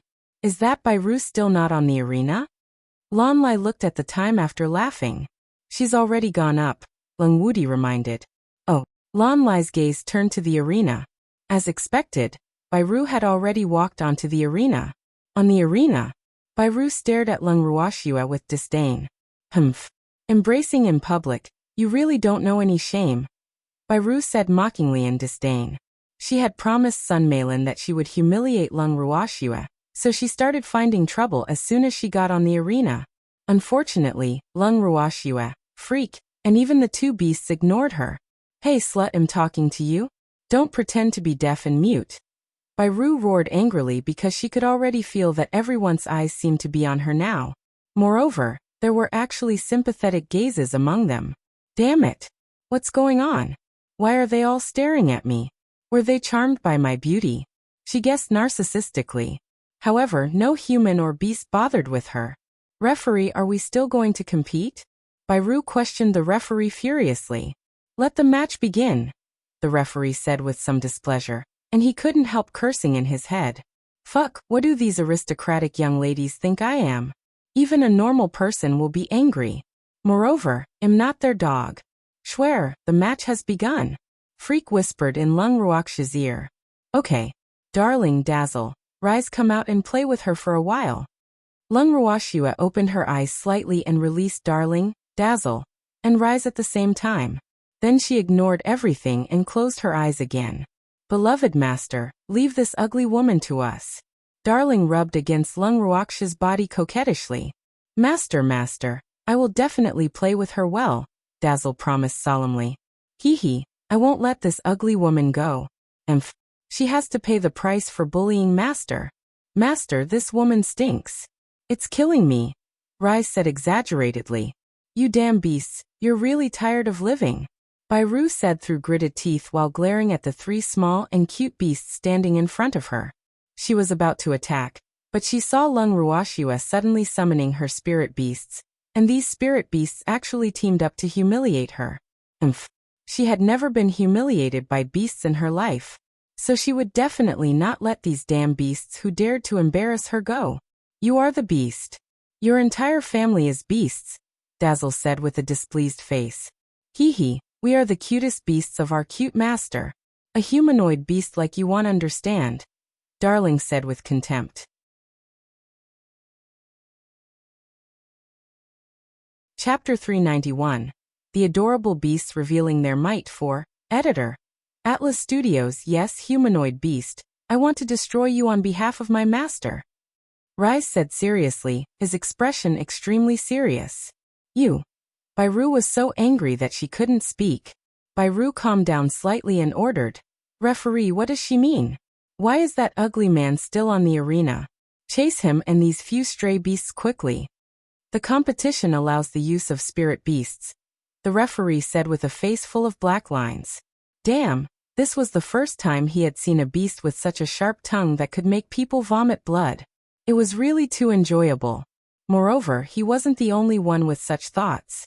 Almost everyone present had such thoughts. Some people even eagerly hoped that they would quarrel more, because such a scene was rare. Lan Lai was the best example. After hearing the conversation between the beasts and Bairu, he was already laughing so hard that he was almost rolling on the ground. Haha, these beasts are so cute. Where did Lung Ruoxua find them? Lan Lai said with a smile, his speech a little unclear. Isn't Lung Ruoxua planning to make a move? Su Nan murmured curiously. What would she do? If it were me, I wouldn't do anything either. These few beasts can anger the opponents to death, Lan Lai said happily. People whispered among themselves on the main stage and in the audience stands. Moreover, everyone had happy smiles on their faces. But on the arena, Bairu was in a terrible mood. Lung Ruoxua, don't you dare to fight me? Bairu was so angry that her chest was heaving violently, gloomy from the provocation. She really wanted to kill someone now. It's not that I don't dare. You're just not worthy, Lung Ruoxua said coldly with her eyes closed. What did you say? Say it again if you have the balls. Bairu roared furiously, her beautiful eyes spitting flames. I'm sorry. I don't have those things, so of course I'm not speaking nonsense, Lung Ruoxua said calmly with a light smile. Her words made everyone burst into laughter again. Damn it. I won't let you go. Bairu's heart burned with anger when she heard the mocking laughter from the audience. With a thought, a saber with a terrifying cold aura appeared in her hand. The saber wasn't large. The blade of the saber was about half a meter long, and the handle was about the size of an adult's palm. But it was definitely a sacred artifact, and a good quality one from the aura it emitted. Wow, it's actually a sacred artifact. This Bai family is really generous. An elementary mystic actually has a sacred artifact. The Bai family has an artificer, so it's normal to have sacred artifacts. The moment Bairu's saber appeared, it indeed caused a considerable stir in the venue. The audience was also discussing it. Some were envious, some were jealous. Ugly monster. You're dead meat. Bairu was very pleased with herself as she listened to the discussions. Moreover, she felt that she had regained some face. You are the ugly, old and stinky ugly monster. Darling roared furiously. She was obviously the ugliest, but she still dared to say that his beloved master was ugly. She really didn't know life from death. You. Damn it. You beasts are dead meat too, Bairu said fiercely with a ferocious glare. Brothers, let's go and destroy her on behalf of master. Dazzle said impatiently. This woman had been jumping around for too long. He really couldn't take it anymore. Okay. Darling and Rise nodded, and immediately divided the work tacitly. The three little beasts pounced at Bairu together. Darling focused on her face, and his sharp little claws ruthlessly scratched her face. Dazzle was responsible for her upper body, and his equally sharp little claws scratched her body with all his might. Before long, the gorgeous clothes on her became beggar clothes. One by one, pieces of torn clothes flew and endless erotic sights kept sneaking out. Rise was in charge of her lower body. He used the sharp horn on his head to poke her legs. Ah! Damn it! Tet lost! Bairu screamed. The saber in her hand had long been thrown to the ground of the arena. Her dancing arms tried to capture the three little beasts doing strange things on her body. But the three little beasts were very agile, and they wouldn't stay in the same place for long before changing positions. Bairu was a little helpless. She endured the intense pain on her body, and waved her arms to capture Darling and the other two beasts. At the same time, her body twisted vigorously in an attempt to shake off the three annoying little beasts sticking to her body, wanting to avoid their attacks. At this moment, she had long been flustered and only cared about fleeing all over the arena. She didn't even have the chance to fight back, and her body was already riddled with wounds. The referee, the audience, and everyone on the main stage stared at the funny scene on the arena with their mouths agape, dumbfounded. Heavens! It was too tragic. These three beasts were really strong. They tortured an elementary mystic to the point of almost dying without using any skills. Not only that, but they also embarrassed Bairu. Alas! She was the fourth-ranked beauty on the boundless heaven continent. She was destroyed just like that. Everyone sighed endlessly over this. Come on, come on. Scratch her with all your might. Icy's excited cheer sounded from the side of the arena. Everyone in the audience was at a loss for words. At this moment, The understanding charm jumped from Lung Ruoxia's arms to the arena and picked up the saber that Bai Ruoxia had thrown on the ground. The saber wasn't very big, but it was several times larger than Charm's petite and cute body.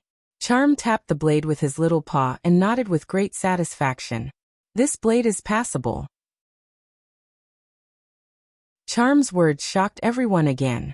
Many people couldn't help grumbling in their heads. You're a beast and don't even use weapons. What do you know about good and bad?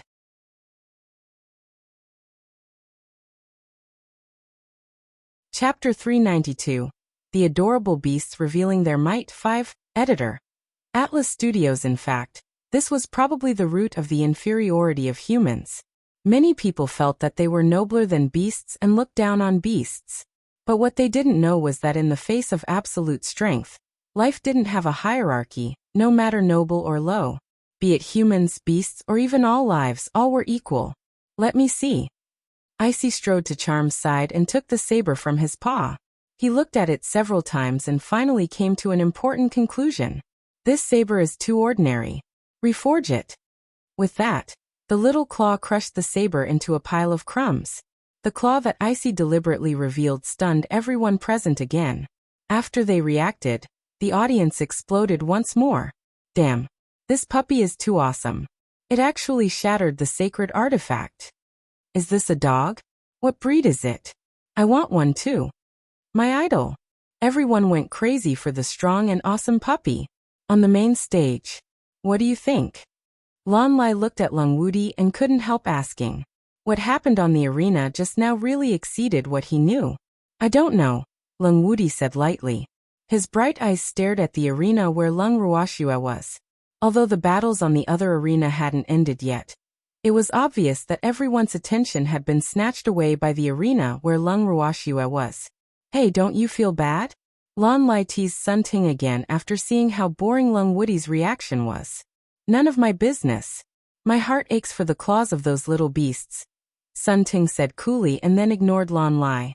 You two boring men. Lan Lai complained, and his gaze returned to the arena. On the arena, Lung Ruoxia lazily opened her bright watery eyes, looked at the situation on the arena, and said lightly, let's end the battle quickly. Don't delay other people's competition time. Okay, beloved master. Darling replied and scratched harder. Bai Ru's current condition couldn't even be described with the word tragic anymore.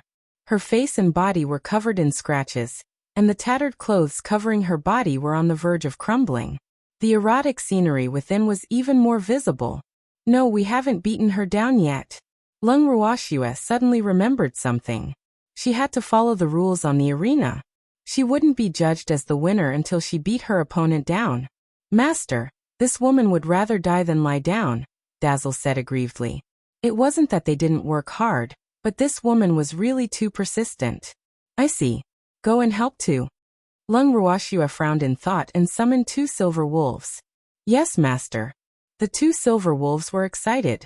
They had admired the scene on the arena for a long time in the space, and their claws were itching. Hee hee. Freak, did my beasts become a little naughty? Lung Ruoxia looked at the 2 excited silver wolves, and 2 drops of cold sweat dripped down her forehead. Her beasts had skills, but why did they like to scratch instead of using them? No way, Freak said, but he couldn't help laughing secretly in his heart. Hee hee, this is what it means for beasts to resemble their masters. After the 2 silver wolves joined the scratching army, the 5 little beasts worked together, and finally scratched the already tragic Bai Ru unconscious. Reporting to master, this ugly woman has finally fainted, Dazzle said very formally. Well done. Lung Ruoxia praised with a very satisfied expression on her face. Lung Ruoxia looked up at the nervous referee, who was trembling a little, and asked while suppressing her smile. Referee, should I wait another 10 minutes? Why yes. The referee was so scared that he stammered a little. These beasts were really too terrifying. The audience was far away, so they absolutely couldn't see them as clearly as he did. He was really terrified. Moreover, his head was screaming nonstop, "Don't scratch me! Don't scratch me!" It was apparent that he was really badly scared. 10 minutes later, after the referee announced the result, He immediately escaped from the arena at lightning speed and disappeared without a trace. Why did he run so quickly? This referee is really too rude. The competitors haven't even left yet, but he ran away first, Lung Ruoxua said with some dissatisfaction. Ignore him. Let's go too. Freak said. Okay. Lung Ruoxua stood up, stored the recliner in the bracelet, and pulled Freak off the arena. Charm and the other beasts automatically lined up behind Lung Ruoxua. Icy also joined in the fun. Just like that, Lung Ruoxua and Freak walked in front. And behind them were 7 small, heroic, spirited, exquisite, and beautiful cute little beasts. The 2 of them and the 7 beasts majestically returned to their seats. We're back, Lung Ruoxua said happily. Little snowy, you guys. Lan Ming really didn't know what to say. He only had one feeling in his heart, and that was valiant. Very valiant. Haha. Lass, you're so amazing. You won without even making a move yourself. Old Zao said proudly after laughing hysterically, as though he was the winner. She's not worthy enough for me to make a move. Lung Ruoxua said lightly while glancing at Sun Meilin. She might have shown mercy if Bairu hadn't deliberately left her hanging for half an hour. But since that woman was willing to be used by Sun Meilin, she had to be prepared to be unlucky. Lung Ruoxua wasn't someone who would be at the mercy of others. People had to pay the price for scheming against her. Yes. Lass. It's my turn. I'm heading out. Old Zao said with a nod. Okay, be careful, Lung Ruoxua reminded. I will. Old Zao gave Lung Ruoxua a reassuring gesture and walked toward the arenas with excitement. After old Zao arrived on his arena, he actually mimicked Lung Ruoxua and directly revealed his beast. His opponent admitted defeat without a fight under the might of his dragon.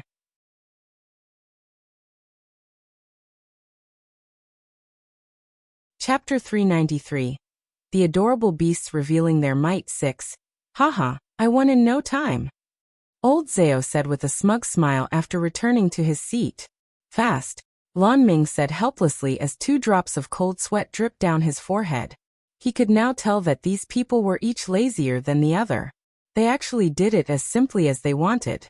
Moreover, if it were anyone else, they would have also won if they had a dragon as their pet beast. Feng Jing and First Elder Feng were in the 4th and 5th groups respectively. After they went on stage, they actually learned from old Zao and directly revealed their dragons. As soon as the dragons came out, their opponents admitted defeat depressedly. In the area where Lung Ruoxua and the others were. Haha. Well done. Old Zao was pleased to see Feng Jing and First Elder Feng imitating him. Yeah. Feng Jing replied. In fact, Feng Jing's idea was mainly that his opponent had about the same strength as him. So fighting would also be a waste of time. After all, he didn't lack combat experience, so there was no need to spend time on this. 3 more groups of matches were carried out, and Lung Qingtian, Lin Liang, and Old Man went on stage one by one. The 3 of them won against their opponents and obtained victory without much effort because their opponents were weaker than them. Schwer, I'm the only one who hasn't gone on stage yet, Freak said aggrievedly, his starry eyes shining with tears. You're the finale. The important things are always kept for the end.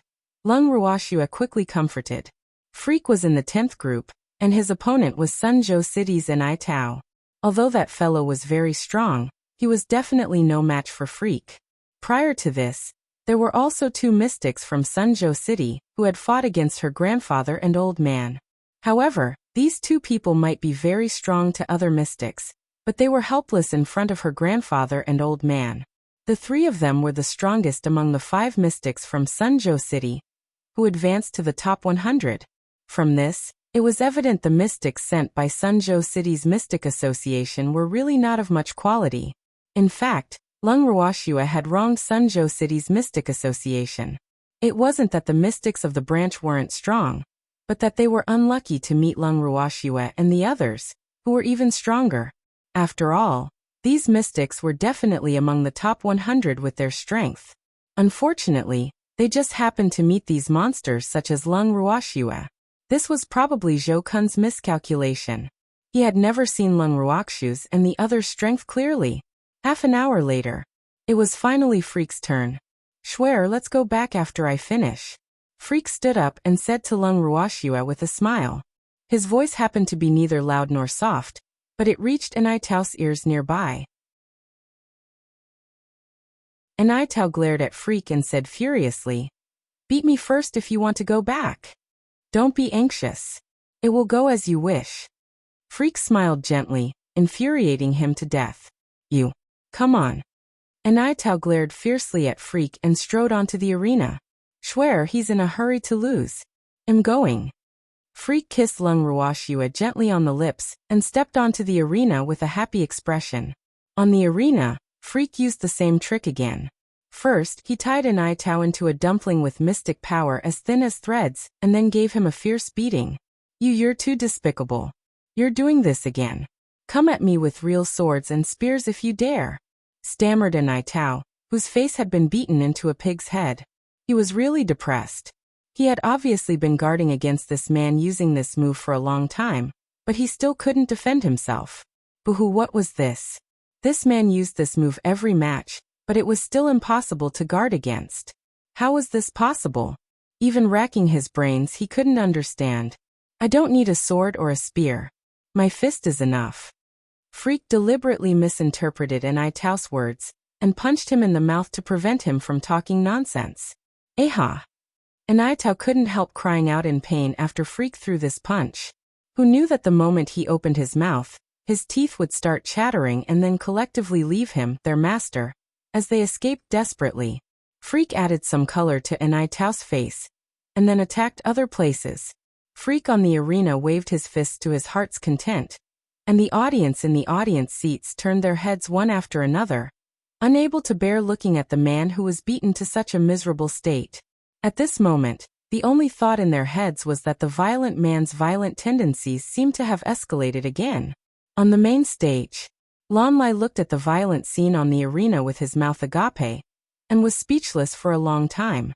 "That man is so fierce," he couldn't help saying after returning to his senses. "Get used to it," Sunan said. At the same time, he prayed in his heart that he wouldn't meet this abnormal couple again. His body was too fragile, and he couldn't enjoy their intense torment.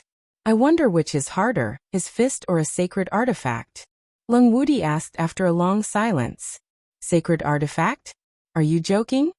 Lon Lai looked at his friend in disbelief. "Perhaps a divine artifact?" Lung Wudi said with a teasing smile on his face. "How is that possible?" Lon Lai was so excited that he almost jumped up. The best equipment on the boundless heaven continent now were sacred artifacts. Divine artifacts only existed in legends, and no one had ever seen one. Why not? The body of a mystic isn't made of paper. Do you really think ordinary fists can beat a mystic to such a state? Lung Wudi asked in return. Even so, you can't say that his fist is comparable to a sacred artifact, right? Isn't that a little too exaggerated? Lon Lai couldn't help saying. "I didn't say that. I just said that I don't know if his fist or a sacred artifact is harder." Lung Wudi's handsome face was full of innocence. In fact, he just suspected that the man named Yi Chun might have practiced some kind of fist technique. "Is there a difference?" Lon Lai said gloomily. Did his ability to understand deteriorate? Why didn't he seem to understand what Lung Wudi was saying? "Of course." Lung Wudi smiled. "I want to challenge him," Sun Ting suddenly said, his body releasing an intense fighting spirit.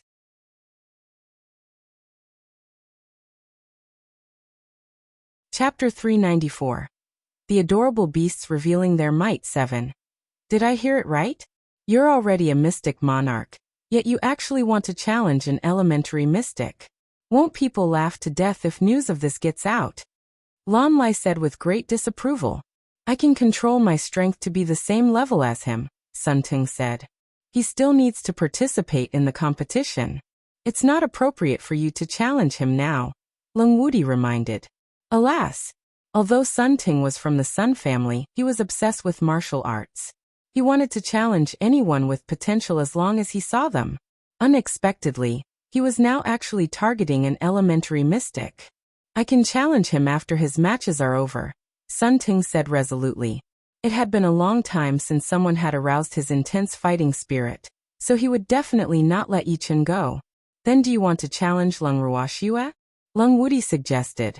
I don't challenge women, Sun Ting said coolly. He only liked that man. At this moment Freak, who was happily bashing someone on the arena, didn't expect that he had already been targeted. On the arena, even the referee couldn't bear to continue watching Freak beating Enai Tao up. But the person himself didn't admit defeat. So with the principle of fair competition, of course he wouldn't call a stop. Moreover, he was afraid that if this violent man didn't have enough fun fighting, he would vent the excess violence on him. Boo-hoo, therefore he simply hid at the side and turned a blind eye. At the seats of Lung Ruoxue and the others. Little Snowy, little Chen Chen's fists are really hard. Lan Ming couldn't help sighing. He probably wouldn't be able to take it if those fists hit him. Okay, let's prepare to leave, Lung Ruoxue said happily. She also looked at Zhou Kuan and his group, whose faces were green, beside them and laughed hysterically in her heart.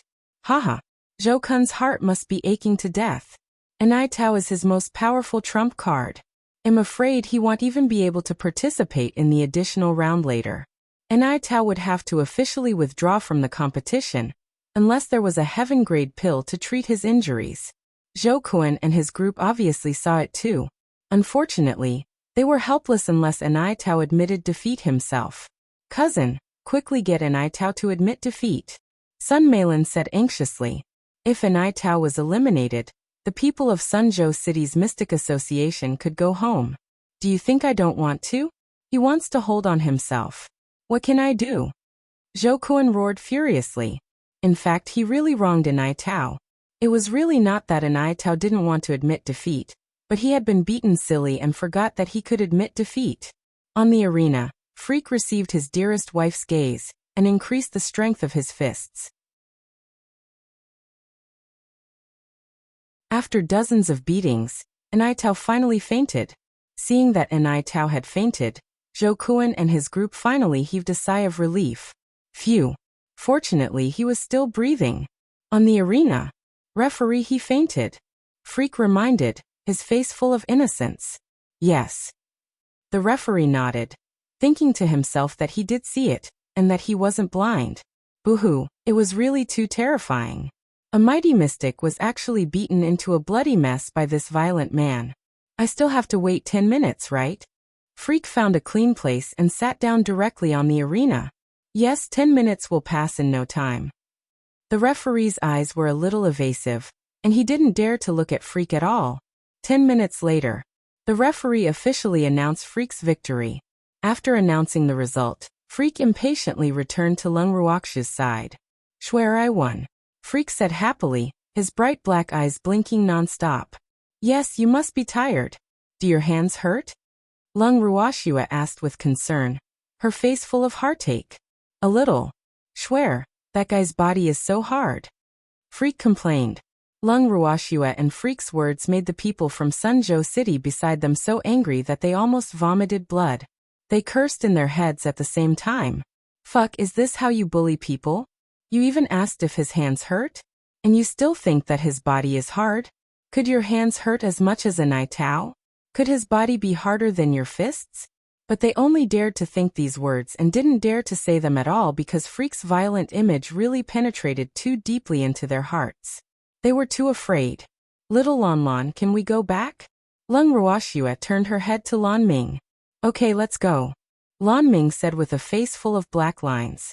Alas! These two people weren't only strong, but their ability to anger others was also top-notch. Lung Ruoxue turned her head to Zhou Kuan and his group and said with seeming concern. President Zhou, we're going back first. You have to work hard. You don't have to worry, Zhou Kuan said through gritted teeth, his heart full of hatred. Don't mention it. I'm just concerned about you.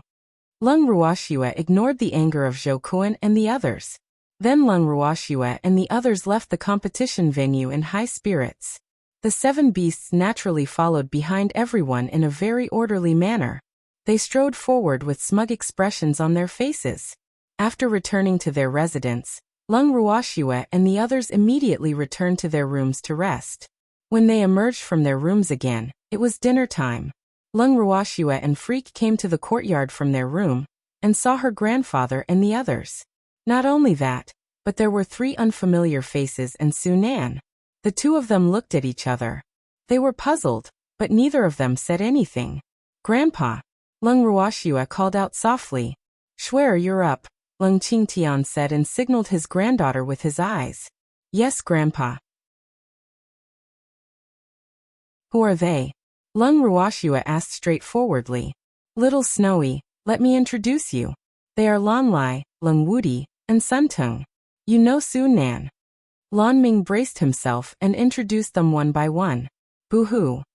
He knew that Lung Ruoxue didn't like to be disturbed, but this really had nothing to do with him. "Oh, may I know why you are here?" Lung Ruoxue said indifferently without much enthusiasm. "They accompanied me to see my uncle," Lan Lai said quickly.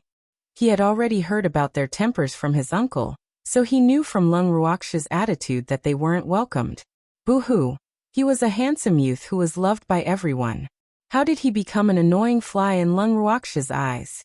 He couldn't understand.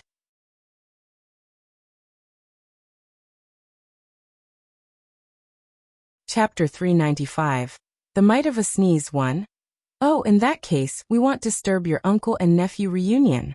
Grandpa, let's go for a walk. Don't be a third wheel," Lung Ruoxue suggested to Lung Qingtian. "Okay." Lung Qingtian nodded in agreement, but he couldn't help laughing in his head. Hee, Swear is really too evil. She's pretending to be confused even though she knows that these people are looking for us. After speaking, Lung Ruoxue and the others left their residence tacitly. They really left. Lan Lai said gloomily. "These people really have character. Hee, I like it. It seems like our charm is useless against them." Lung Wudi sighed. This was the first time in his life that he had been ignored like this. Alas! Then what should we do? Su Nan asked angrily. Boo-hoo. He must have been implicated by these 3 people. "Uncle." Lan Lai looked at Lan Ming pleadingly. "Don't look at me. I told you long ago. Why don't you go back first?" Lan Ming said helplessly. These aristocratic young masters born with golden spoons had finally kicked an iron plate this time. He couldn't help gloating. "All right. Let's go back first," Lung Wudi said understandingly. In fact, he also knew that it was a little rude for them to come uninvited. Lung Ruoxue and the others walked on the streets, looking left and right, feeling especially happy. "Lass, where are we going?" "I'm hungry," Old Zao grumbled after walking for a while. "To eat," Lung Ruoxue said with a light smile. "Where are we going to eat?" Old Zao's face was full of curiosity. He didn't think that the dishes from any restaurant could match up to what they made themselves. But it was also good to change their taste occasionally. Carefree Pavilion. "The dishes there are passable, but they're a little expensive," Lung Ruoxue said with some dissatisfaction. The Mystic Association headquarters was really too good at making money. "Swear, the dishes in Carefree Pavilion are the best on the entire Boundless Heaven continent," Empty couldn't help saying. "That's because you're too ignorant." Lung Ruoxue rolled her eyes in disapproval. Empty was depressed. All right. He admitted that the dishes of Carefree Pavilion were not as delicious as the ones made by Lung Ruoxue and the others. But they were really the best on the Boundless Heaven continent. They soon arrived at Carefree Pavilion. "Guests, please come in." The waiter welcomed Lung Ruoxue and the others warmly as soon as they entered the restaurant. "Do you have a private room?" Lung Ruoxue asked lightly. "Yes, please follow me," the waiter said carefully. Then he led Lung Ruoxue and the others to the second floor. After entering the private room, everyone found their seats and ordered their dishes. Soon the dishes were served. "Don't let anyone disturb us," Lung Ruoxue ordered the waiter. She hated being disturbed when she was eating. "Don't worry, Mississippi.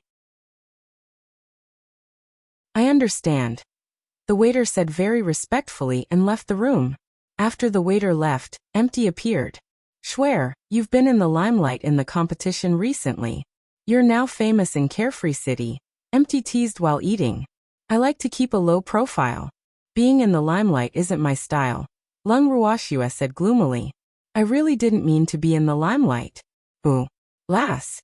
We're in the limelight, but we've also offended many people. We have to be more careful in the future," Old Zao reminded. That's right. Besides Sun Meilin and Zhou Kuan, we have to be wary of the Bai family now. Lung Qingtian nodded.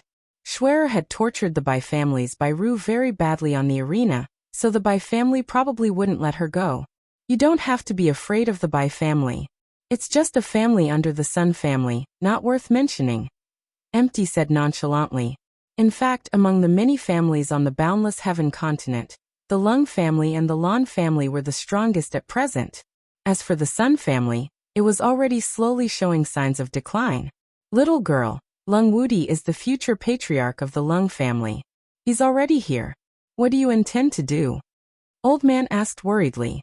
He had already tied himself to Lung Ruoxue. What would happen to them if Lung Ruoxue acknowledged the Lung family as her family, and went to it? The Lung family is the Lung family, and I am me. We just have the same surname, Lung Ruoxue said lightly. At the same time, it was to reassure Old Man and Feng Jing that she had no intention of returning to the Lung family at all. Such a super family was too complicated, and she didn't want to go to that muddy water. Hearing this, Old Man was relieved, but his gaze couldn't help turning to Lung Qingtian. Why are you looking at me? Our Schwerer is the head of the family. Lung Qingtian was determined to stand on his precious granddaughter's side. Although the Lung family was their main family, to be honest, his great-grandfather, grandfather, and father were long gone from this world. The Lung family on the Boundless Heaven continent had long broken contact with them, so he really didn't have a strong sense of belonging to that powerful Lung family.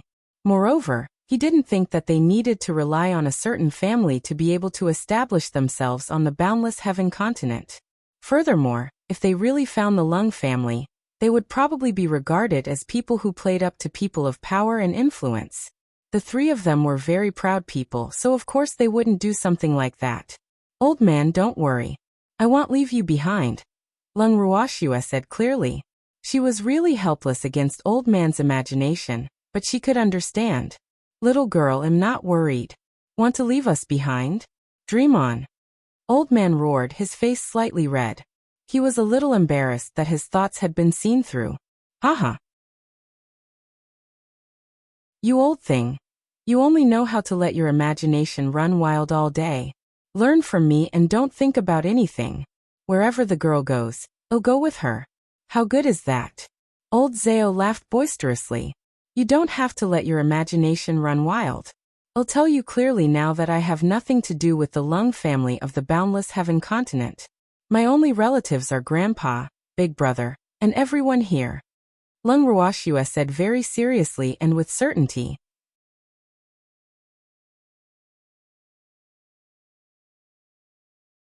Chapter 396. The Might of a Sneeze 2. Ruoxue. Actually, there are really a lot of disputes in big families. Feng Jing sighed. Although he had been dedicated to cultivation in the past, he was someone who had been the head of a family after all. So he knew very well how complicated families were. Moreover, he had long been accustomed to a carefree life with Lung Ruoxue and the others during this period of time. If he really belonged to a particular family, he wouldn't be able to adapt. I know. How could Lung Ruoxue not know? Before her rebirth, she was also a pawn of a large family and worked hard for the family.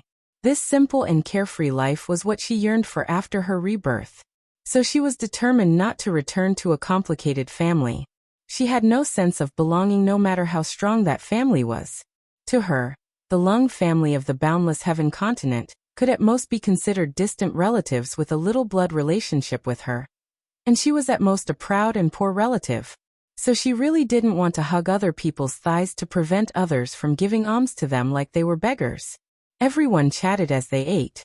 After eating, they returned to their residence happily. You're finally willing to come back?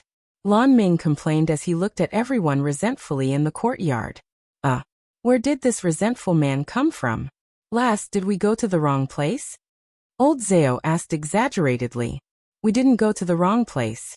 He probably went to the wrong place, Lung Ruoxue teased. Boo. Little Snowy, you make me so sad. Lan Ming complained with tears in his eyes.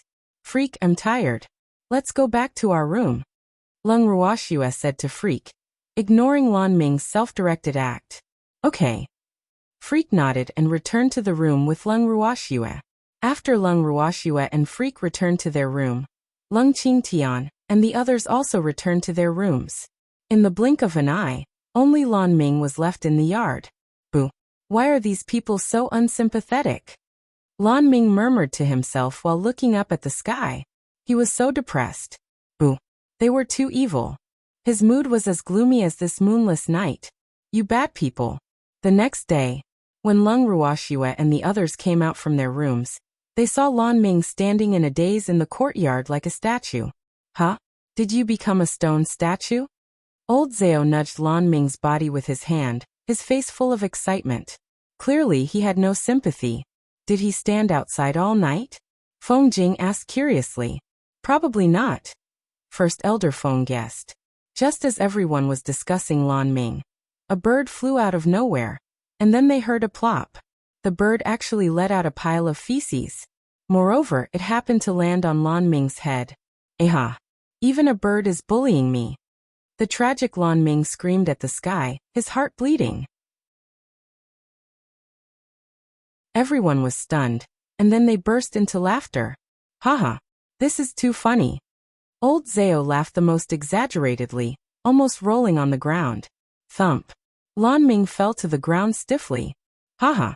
You've been standing here for too long. The image of the stunningly beautiful man is all destroyed now. Lung Ruoxue teased happily. Why was this Lan Ming becoming more and more funny? He was so dignified and imposing the first time she saw him. Why was he now? You bullied me, and the bird bullied me. Boo-hoo. Lan Ming wanted to cry but had no tears. His limbs were a little stiff because he had been standing for too long. The only thing he could move normally was his mouth and eyes. Boo. And his image. His noble and perfect image had disappeared forever since he got to know these people. We didn't bully you. Lung Ruoxue took out a pill and threw it into Lan Ming's mouth. You bullied me a lot. Lan Ming complained. After taking the pill, he stretched his limbs and got up from the ground. I'm going to take a bath. Lan Ming ran back to his room in a hurry. Haha. Lung Ruoxue looked at Lan Ming's fleeing back and smiled happily. Schwer, let's make breakfast. We have to go to the competition later, Lung Qingtian reminded. Lung Ruoxue nodded, and everyone got busy. After breakfast was ready, Lan Ming emerged from his room after a bath and found a chair to sit down on. Don't you have to draw lots first? Lung Ruoxue asked curiously as she looked at Lan Ming, who was sitting down to eat breakfast. I'm hungry. Lan Ming drank his porridge without looking up. What a heartless little girl. I haven't eaten anything all night, yet she still wants to chase me away. Boo. Oh. Lung Ruoxue answered softly and continued eating. After breakfast, everyone went to the competition venue. After reaching the arena, Lan Ming went to draw lots, while Lung Ruoxue and the others went directly to their seats. They had sat down when the people from the Sunzhou City branch all came.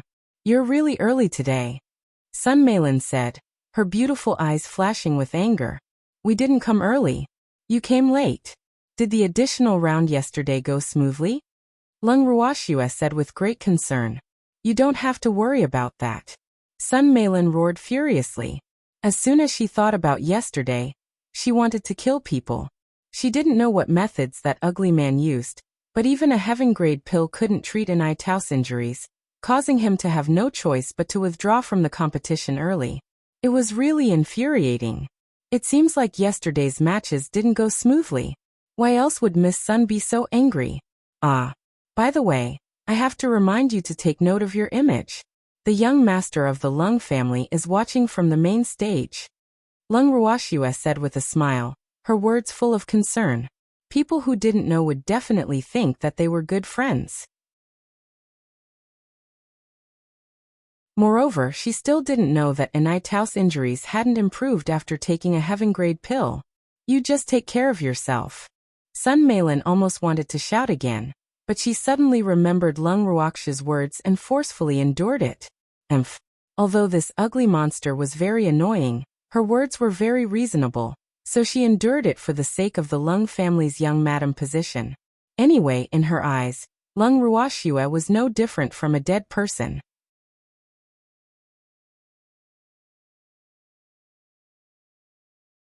Chapter 397. The might of a sneeze 3. Thank you for your concern, Lung Ruoxua said with a faint smile on her face. Little Snowy, I want to sneeze.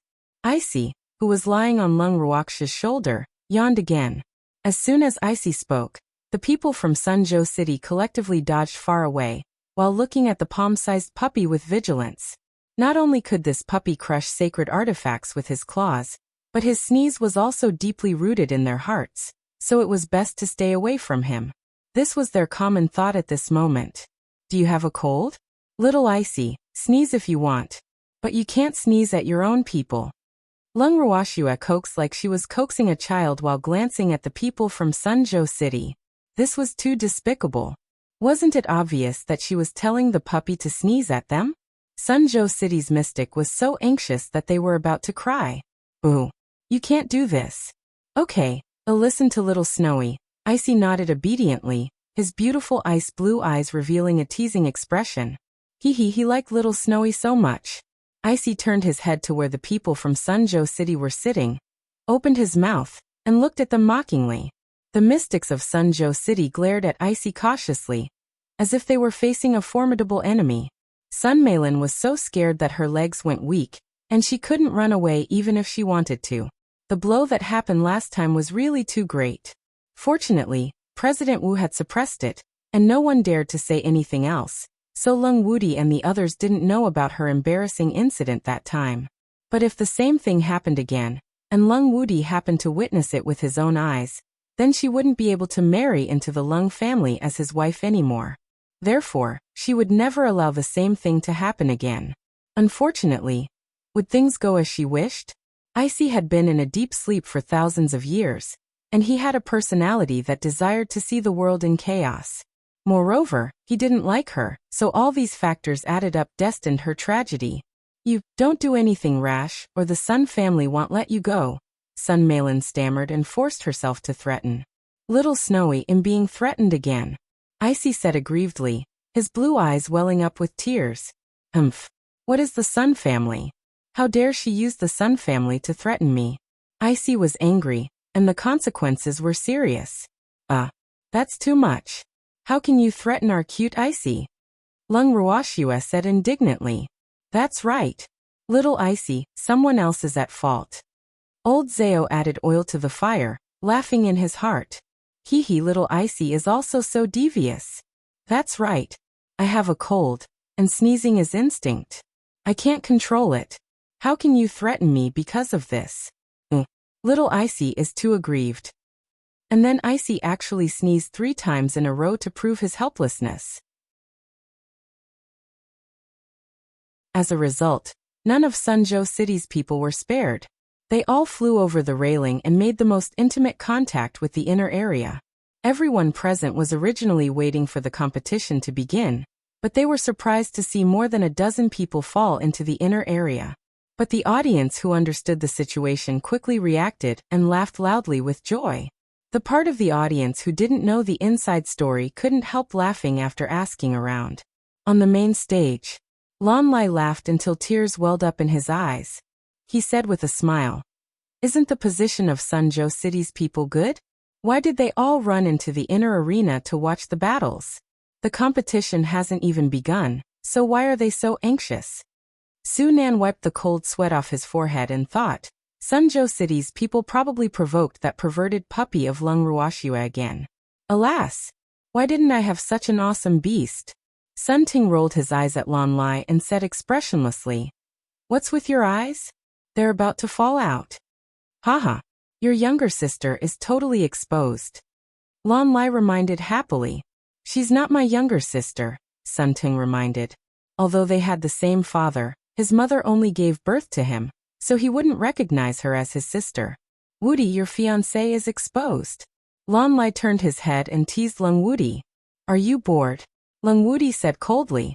He had never admitted that that woman was his fiancé.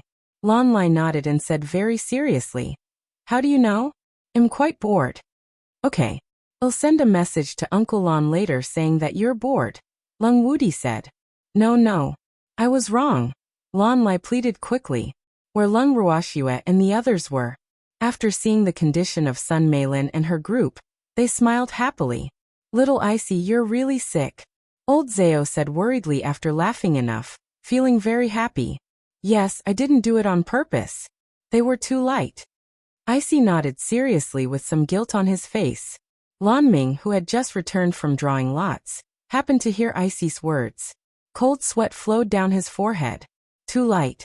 Those were mystics. Does this little guy think that mystics are kites? That he could blow them away with a sneeze? Damn it. You've gone too far. Zhou Kuan returned and roared at Leng Ruoxue and the others. How did we go too far? Have you never sneezed, President Zhou? Leng Ruoxue said innocently. Of course I've sneezed before, but my sneeze can't spray mystics out, Zhou Kuan said angrily. He was so angry that he was about to vomit blood. Oh, that can only mean that your sneeze is too weak, President Zhou. You have to continue working hard. Leng Ruoxue encouraged with a very sincere expression on her face. Zhou Kuan was so angry that he couldn't say anything. At the same time, a voice sounded behind him. President, we're back. The dozen or so people whom the sneeze sprayed into the inner area supported each other and stood behind Zhou Kuan while limping. Moreover, each of them stared at Icy with fear, as if they were afraid that Icy would continue to sneeze. Don't be scared. I just caught a cold. I won't sneeze anymore. I'll try my best to bear with it. Icy comforted very kindly.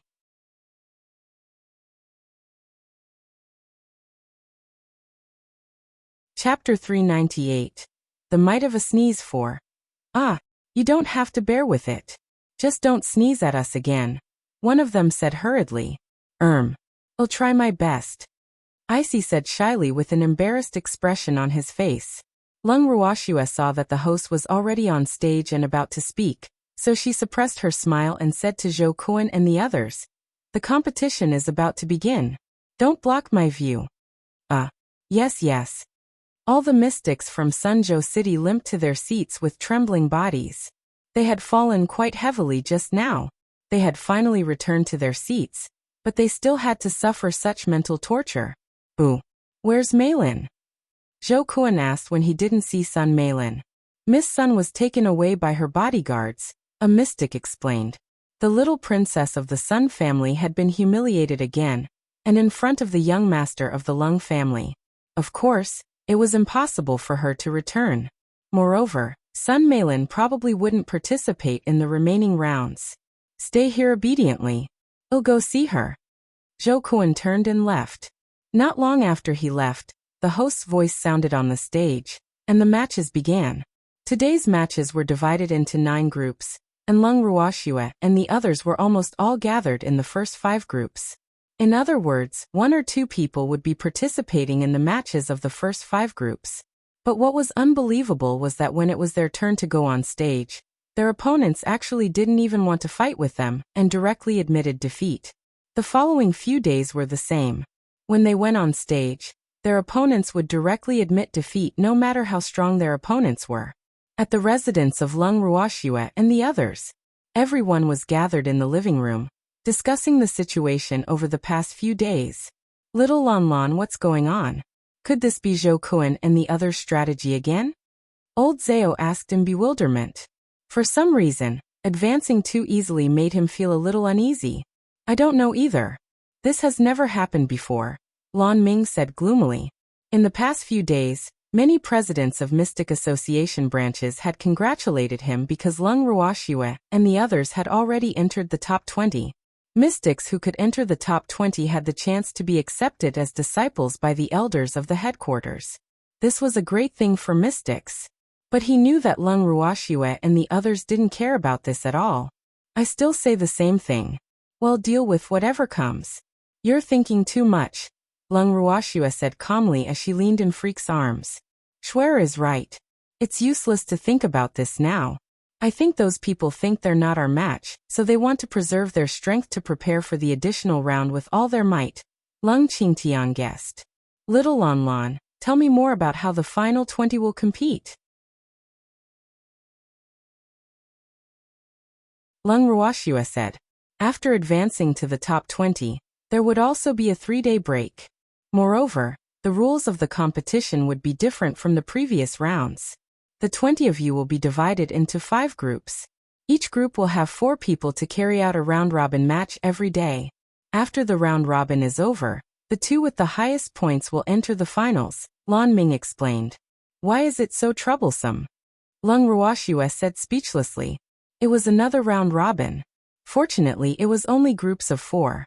She would be depressed to death if it was a 20-people round-robin. This is also for the fairness of the competition. They won't let any talent go to waste, Lan Ming said. In fact, he felt that the schedule of the competition was quite reasonable. Unfortunately, the little girl found it too troublesome. Fair? Why don't I see it? Lung Ruoxue said mockingly. Would Sun Meilin directly enter the top 20 if it was really fair? She originally thought that that woman wouldn't dare to show her face openly after losing her face twice. But she unexpectedly appeared shamelessly. Moreover, she replaced a mystic who voluntarily withdrew from the competition. And that mystic happened to be one of the top 20.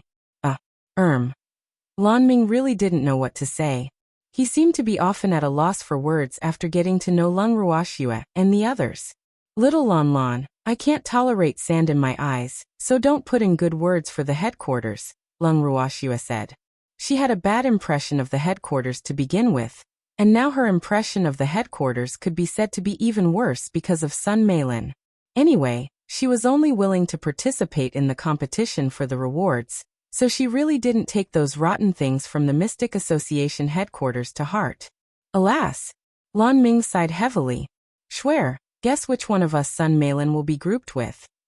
Old Zhao hurriedly tried to smooth things over when he saw that the atmosphere was a little off. It definitely won't be me. Grandpa Lin, and Old Man have a pretty good chance, Lung Ruoxue guessed. Sun Meilin had to be picky when picking those she thought were pushovers. Probably in Sun Meilin's eyes, although her grandfather and the other 2 were relatively strong, they would be easier to deal with, so it was very possible that Sun Meilin would choose one of the 3 to be her opponent. Why not me? Aren't I the weakest among us? Old Zhao asked curiously. In fact, he really hoped to meet that annoying woman in the group round-robin. He had to use his giant dragons but to flatten her for all her smugness. She won't choose an opponent with a dragon, Lung Ruoxue said understandingly. Ordinary beasts would find it difficult to resist the might of a dragon unless Sun Meilin could possess a transcendent divine beast. They are too gutless. I'm not afraid of those dragons, Icy interrupted. The fear of those humans toward the dragons made him very displeased. One had to know that he was stronger than those dragons. Little Icy is the best. Lung Ruoxue coaxed as 2 drops of cold sweat dripped down her forehead. She had heard Feng Zhan mention that they were both king divine beasts, but the Qilins were indeed a little stronger than them. Even though Feng Zhan's face was very unconvinced when he said it. Little Snowy has good taste. But our race is few in number. We will still be at a disadvantage if we fight in groups, Icy said impartially. Qilins, dragons, phoenixes, and white tigers were the 4 great king divine beasts. Although Qilins were stronger than the other 3 races, it was a pity that their race's reproductive ability was very poor, while the other 3 races were very fertile. This was absolutely the greatest sorrow of Qilins.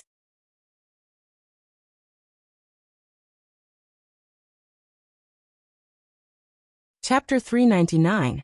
Whoever possesses a dragon is Supreme One. There are too few of your race. How many are there? Old Zhao asked curiously. If every puppy in their race is so powerful. If we could contract a few. He began to daydream. At present, I'm the only one in this world. I'm not sure about other places, so don't you have any ideas about our race? My race won't contract with humans easily, Icy reminded Old Zhao after seeing through his thoughts. Old Zhao was a little embarrassed. Could this puppy read minds too? Haha. Lung Ruoxue looked at Old Zhao and couldn't help laughing. Old Zhao's thoughts were written all over his face. Who couldn't tell? Lass, you're laughing at me. Old Zhao pouted with some displeasure. How am I? I'm laughing at Icy for being too smart. Lung Ruoxue explained with a light smile. All right, you're an old man. Why are you like a child? Lung Qingtian couldn't bear watching anymore. Old Zhao sulked and stopped talking. Swear, the competition will begin again the day after tomorrow. Let's all have a good rest for the next 2 days. Lung Qingtian looked at his granddaughter. The matches 2 days later would definitely not be as relaxed as before. Moreover, they didn't know what Zhou Kuan and his group would do again, so they had to be more careful both in the open and in the dark. Yes, I've decided to use it all to sleep for the next 2 days. Don't disturb me, Lung Ruoxue said to everyone. In fact, she mainly said it to Lan Ming. Sleep? Do you want to be a pig? Lan Ming said in disbelief with several black lines hanging on his forehead. How do you know? Lung Ruoxue asked with a smile as if he had guessed correctly. You want to sleep for 2 days. What are you if you're not a pig? Lan Ming was a little speechless. This girl really can sleep. But why aren't Lung Qingtian and the others surprised at all? Are they used to it? His imagination ran wild. Aren't you ignorant? I cultivate in my sleep. Lung Ruoxue said calmly. Cultivate in your sleep? Do you think you're a beast?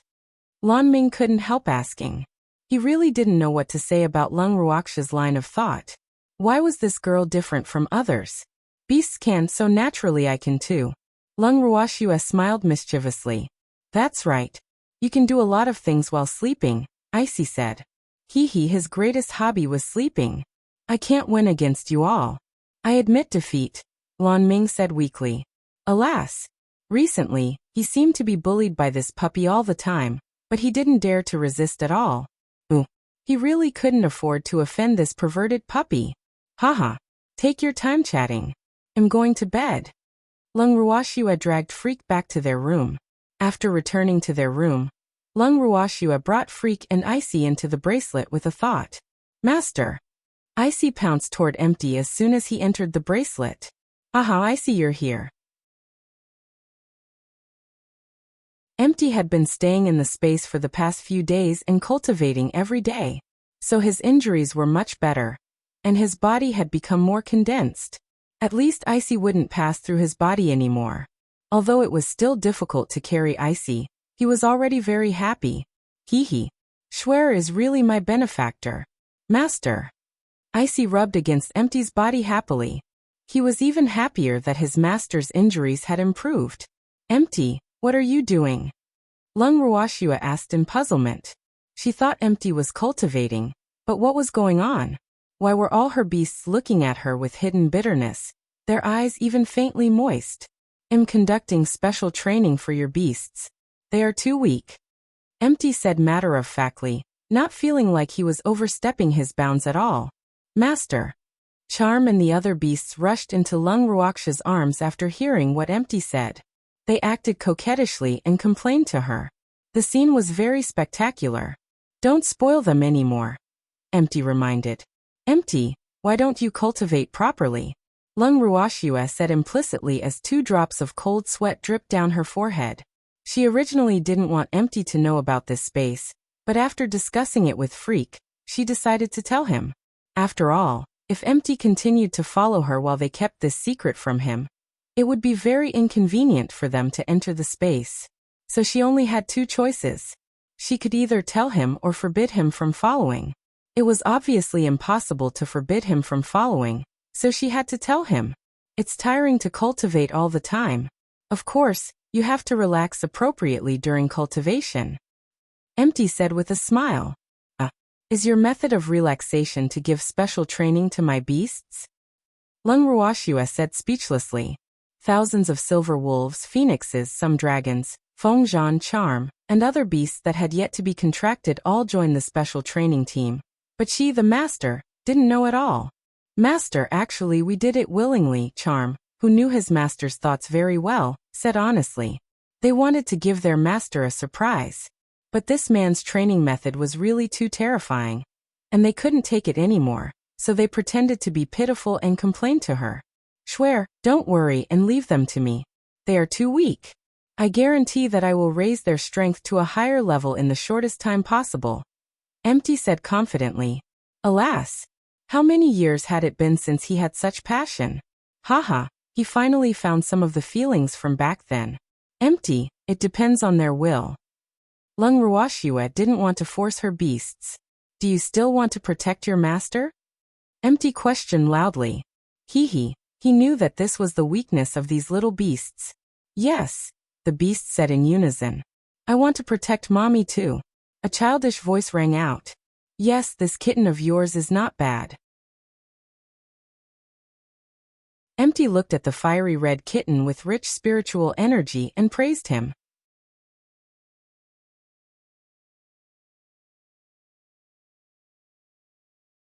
Chapter 400. Whoever possesses a dragon is supreme too. Empty, he can't undergo special training. He's not a beast. Lung Ruoxue hurriedly picked up Little Fire. Oh, it's obviously a cat. Empty said doubtfully. His bright starry eyes kept looking at the little red cat, wanting to find some clues from him. Master, he's the spirit of a heavenly material and earthly treasure. Icy rolled his eyes. Alas, Master's eyesight has regressed. Really? Empty looked at the small red kitten curiously, his handsome face full of surprise. Wasn't this girl's luck a little too good? I'm a cat. Meow, meow. Little Fire protested. He even deliberately meowed twice to prove that he was a real cat. Little Fire, you're not a cat. 2 drops of cold sweat dripped down Lung Ruoxue's forehead. She didn't know when Little Fire had started treating himself as a cat. Alas, she was really helpless against his persistence. If mommy says so. Little Fire said aggrievedly, his big pink eyes brimming with tears. Haha, Schwer, your beasts are all very interesting. Empty couldn't help laughing. He finally realized that these beasts of Schwer, apart from being scheming, also liked to pretend to be pitiful in front of their master. Yes. Lung Ruoxue looked at Little Fire with a slight headache. This little fellow actually learned this move. Alas, was she destined to be eaten up by her beasts? And that damn freak. Empty, since they want you to conduct special training, then teach them. But you have to show mercy. Lung Ruoxue reminded. Don't worry. I will show mercy. Empty said with a smile. Lung Ruoxue nodded, and then pulled Freak into the purple bamboo house. 2 days later, Lung Qingtian and the others gathered in the courtyard. Little Lon Lon, can you stop pacing around? Old Zhao couldn't take it anymore. He was about to faint from Lan Ming spinning around. Why aren't Little Snowy and the others out yet? It's almost time, Lan Ming said anxiously. The group round robin would officially begin today. They should have arrived at the venue earlier, but that girl actually hadn't come out yet even though the time for the matches was approaching. Is she still not awake? He couldn't help guessing. In fact, he originally wanted to wake them up, but these people all stopped him from going. They said that he couldn't barge into a girl's room as a man. Ooh, they were thinking too much. He just wanted to call from the door. Calm down. Schwer has a sense of propriety. She won't be too late, Lung Qingtian said. Sigh. Alright then. Let's wait another 10 minutes. We'll go to the competition venue first if they're not out yet. Otherwise, someone might think we've given up. Lan Ming said helplessly with a heavy sigh. There's no need to wait. We're out. Lung Ruoxue's voice sounded from behind everyone. Little ancestor, you're finally out. Lan Ming sighed in relief. Little Lon Lon, calm down, Lung Ruoxue teased. Grandpa, this is for you, Lung Ruoxue said to Lung Qingtian and the others and handed each of them a small bamboo tube. The bamboo tubes were small and exquisite, translucent like white jade, and looked very beautiful. Lin Liang opened the bamboo tube and took out a needle as thin as a cow's hair. Ruoxue, what is this? He asked in puzzlement. This needle was about 5 centimeters long, transparent, thin, and soft. This small bamboo tube actually contained nearly 10,000 such tiny needles. Hidden weapon. Lung Ruoxue said lightly. How do we use this? Feng Jing asked with interest. He didn't expect Ruoxue to disappear for 2 days just to refine hidden weapons. You can usually hang this bamboo tube on your body as an ornament, and you can use it as a hidden weapon at critical moments. Do you see this button? As long as you press it, hundreds of needles will be shot out in succession, which will definitely turn the enemy into a porcupine. Moreover, the needles are coated with poison, so you have to use it carefully. Lung Ruoxua pointed at an inconspicuous little bump at the bottom of the bamboo tube. Ah, so powerful? Lung Qingtian and the others were surprised. These were really too useful for them. In fact, no matter what equipment it was, they should not seek the best but only what was most suitable for them. These bamboo tubes looked very simple, but they were convenient for them and wouldn't attract too much attention. Little Snowy, what about mine? Lan Ming said bitterly while looking at the bamboo tubes in everyone's hands covetously. He liked bamboo the most, so he liked the bamboo tubes in Lung Ruoxia's hands just now. But what he didn't expect was that these small bamboo tubes could actually fire hidden weapons. It was really too rare. You are already a mystic monarch, so there's no need for you to have one, Lung Ruoxia said. She had only refined hidden weapons for the upcoming matches to give everyone an additional guarantee, so she had never considered Lan Ming. I need one too. Little Snowy, you can't favor one over the other. Lan Ming said aggrievedly with a long face. Why didn't she give him one when everyone else had one? Boo. I'll give you mine. Lung Ruoxia said helplessly. She took out the bamboo tube she had prepared for herself and handed it to Lan Ming. Alas! Lan Ming must have been swapped. Hee hee, little Snowy, I know you're the best. Lan Ming didn't stand on ceremony at all. He happily took the bamboo tube Lung Ruoxia handed him and placed it directly on his waist. Little Lan Lan, don't use it recklessly. There's no antidote for the poison on the needles, Lung Ruoxia reminded. Ah, no antidote. Then what if? Lan Ming only spoke halfway before staring at Lung Ruoxia fiercely. That person will definitely die, so don't use it lightly unless it concerns your life and death, Lung Ruoxia said. Oh, I understand. I won't use it recklessly, Lan Ming said fearfully. It was a poison that would definitely kill. Whoever got hit would be unlucky. Ruoxia, I took a needle just now. Will I be okay? Lin Liang asked fearfully. Boo. Why didn't the naughty girl say so earlier? It's okay. The poison won't act unless it enters the body, Lung Ruoxia comforted.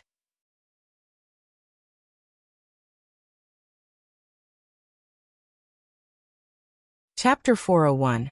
Whoever possesses a dragon is supreme. 3. Phew, that's good. Lin Liang was relieved. Little Snowy, let's go. Lan Ming suggested. Let's go.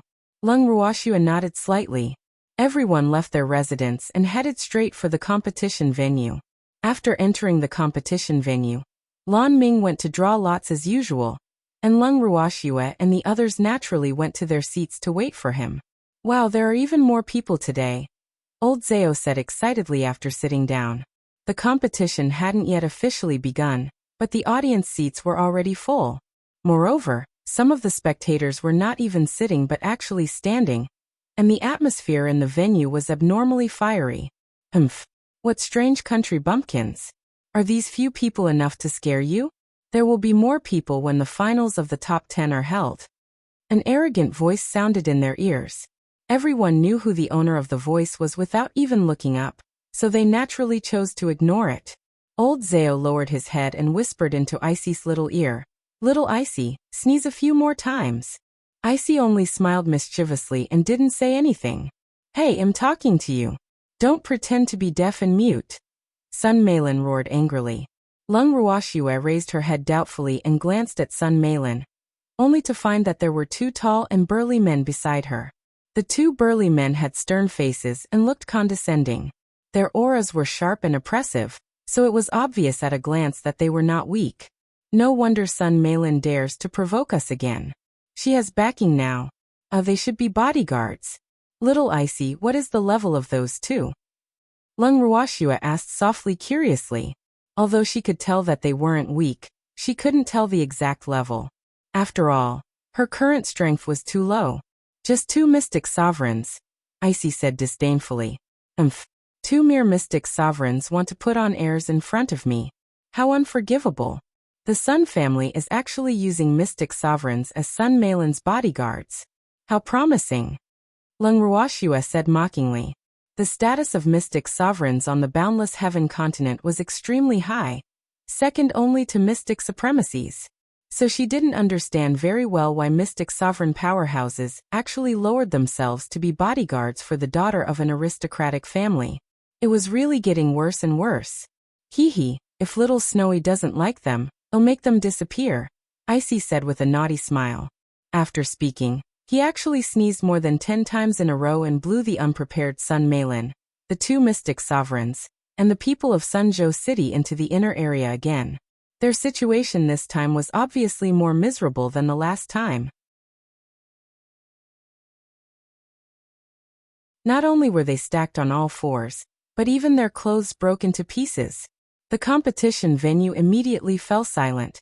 Everyone was dumbfounded. This. After a while, someone took the lead in laughing. Immediately, thunderous laughter resounded in the competition venue. Haha. Old Zao was laughing so hard in his seat that he was swaying back and forth. He would have rolled on the ground if it wasn't for the lack of space. Lung Qingtian and the others also smiled happily, just not as exaggerated as old Zao. Lung Ruoxua looked at Icy with a face full of black lines, cold sweat flowing down her heart. Little Icy is really too evil. But it was also Sun Meilin's fault for not having a good memory. As the saying went, only make the same mistake twice. But Sun Meilin obviously didn't understand the truth that things shouldn't be done 3 times. She thought that she could be smug again with 2 mystic sovereigns backing her up. Great, it was another tragedy. Alas! To be honest, she felt some pity for Sun Meilin because this time Sun Meilin. Alas! Little Snowy am back. Lan Ming's expression was a little strange as he appeared in front of Lung Ruoxua and the others. His heart was racing. These people really don't stop. Why does something happen every time I draw lots for them? Think about it. What kind of feeling would it be if more than a dozen naked people suddenly fell from the sky while you were drawing lots? It was really shocking. At the time, they were all dumbfounded. Hee hee, little Lan Lan, what happened just now was exciting, wasn't it? Old Zao said wretchedly with a smug face. Little Lan Lan must have seen it more clearly in the inner area. Amazing. Zhou Kun's face turned green. Moreover, Lan Ming couldn't say it. TCH, what's there to be shy about? It's just a few naked people. Is there a need for that reaction? Everyone saw it.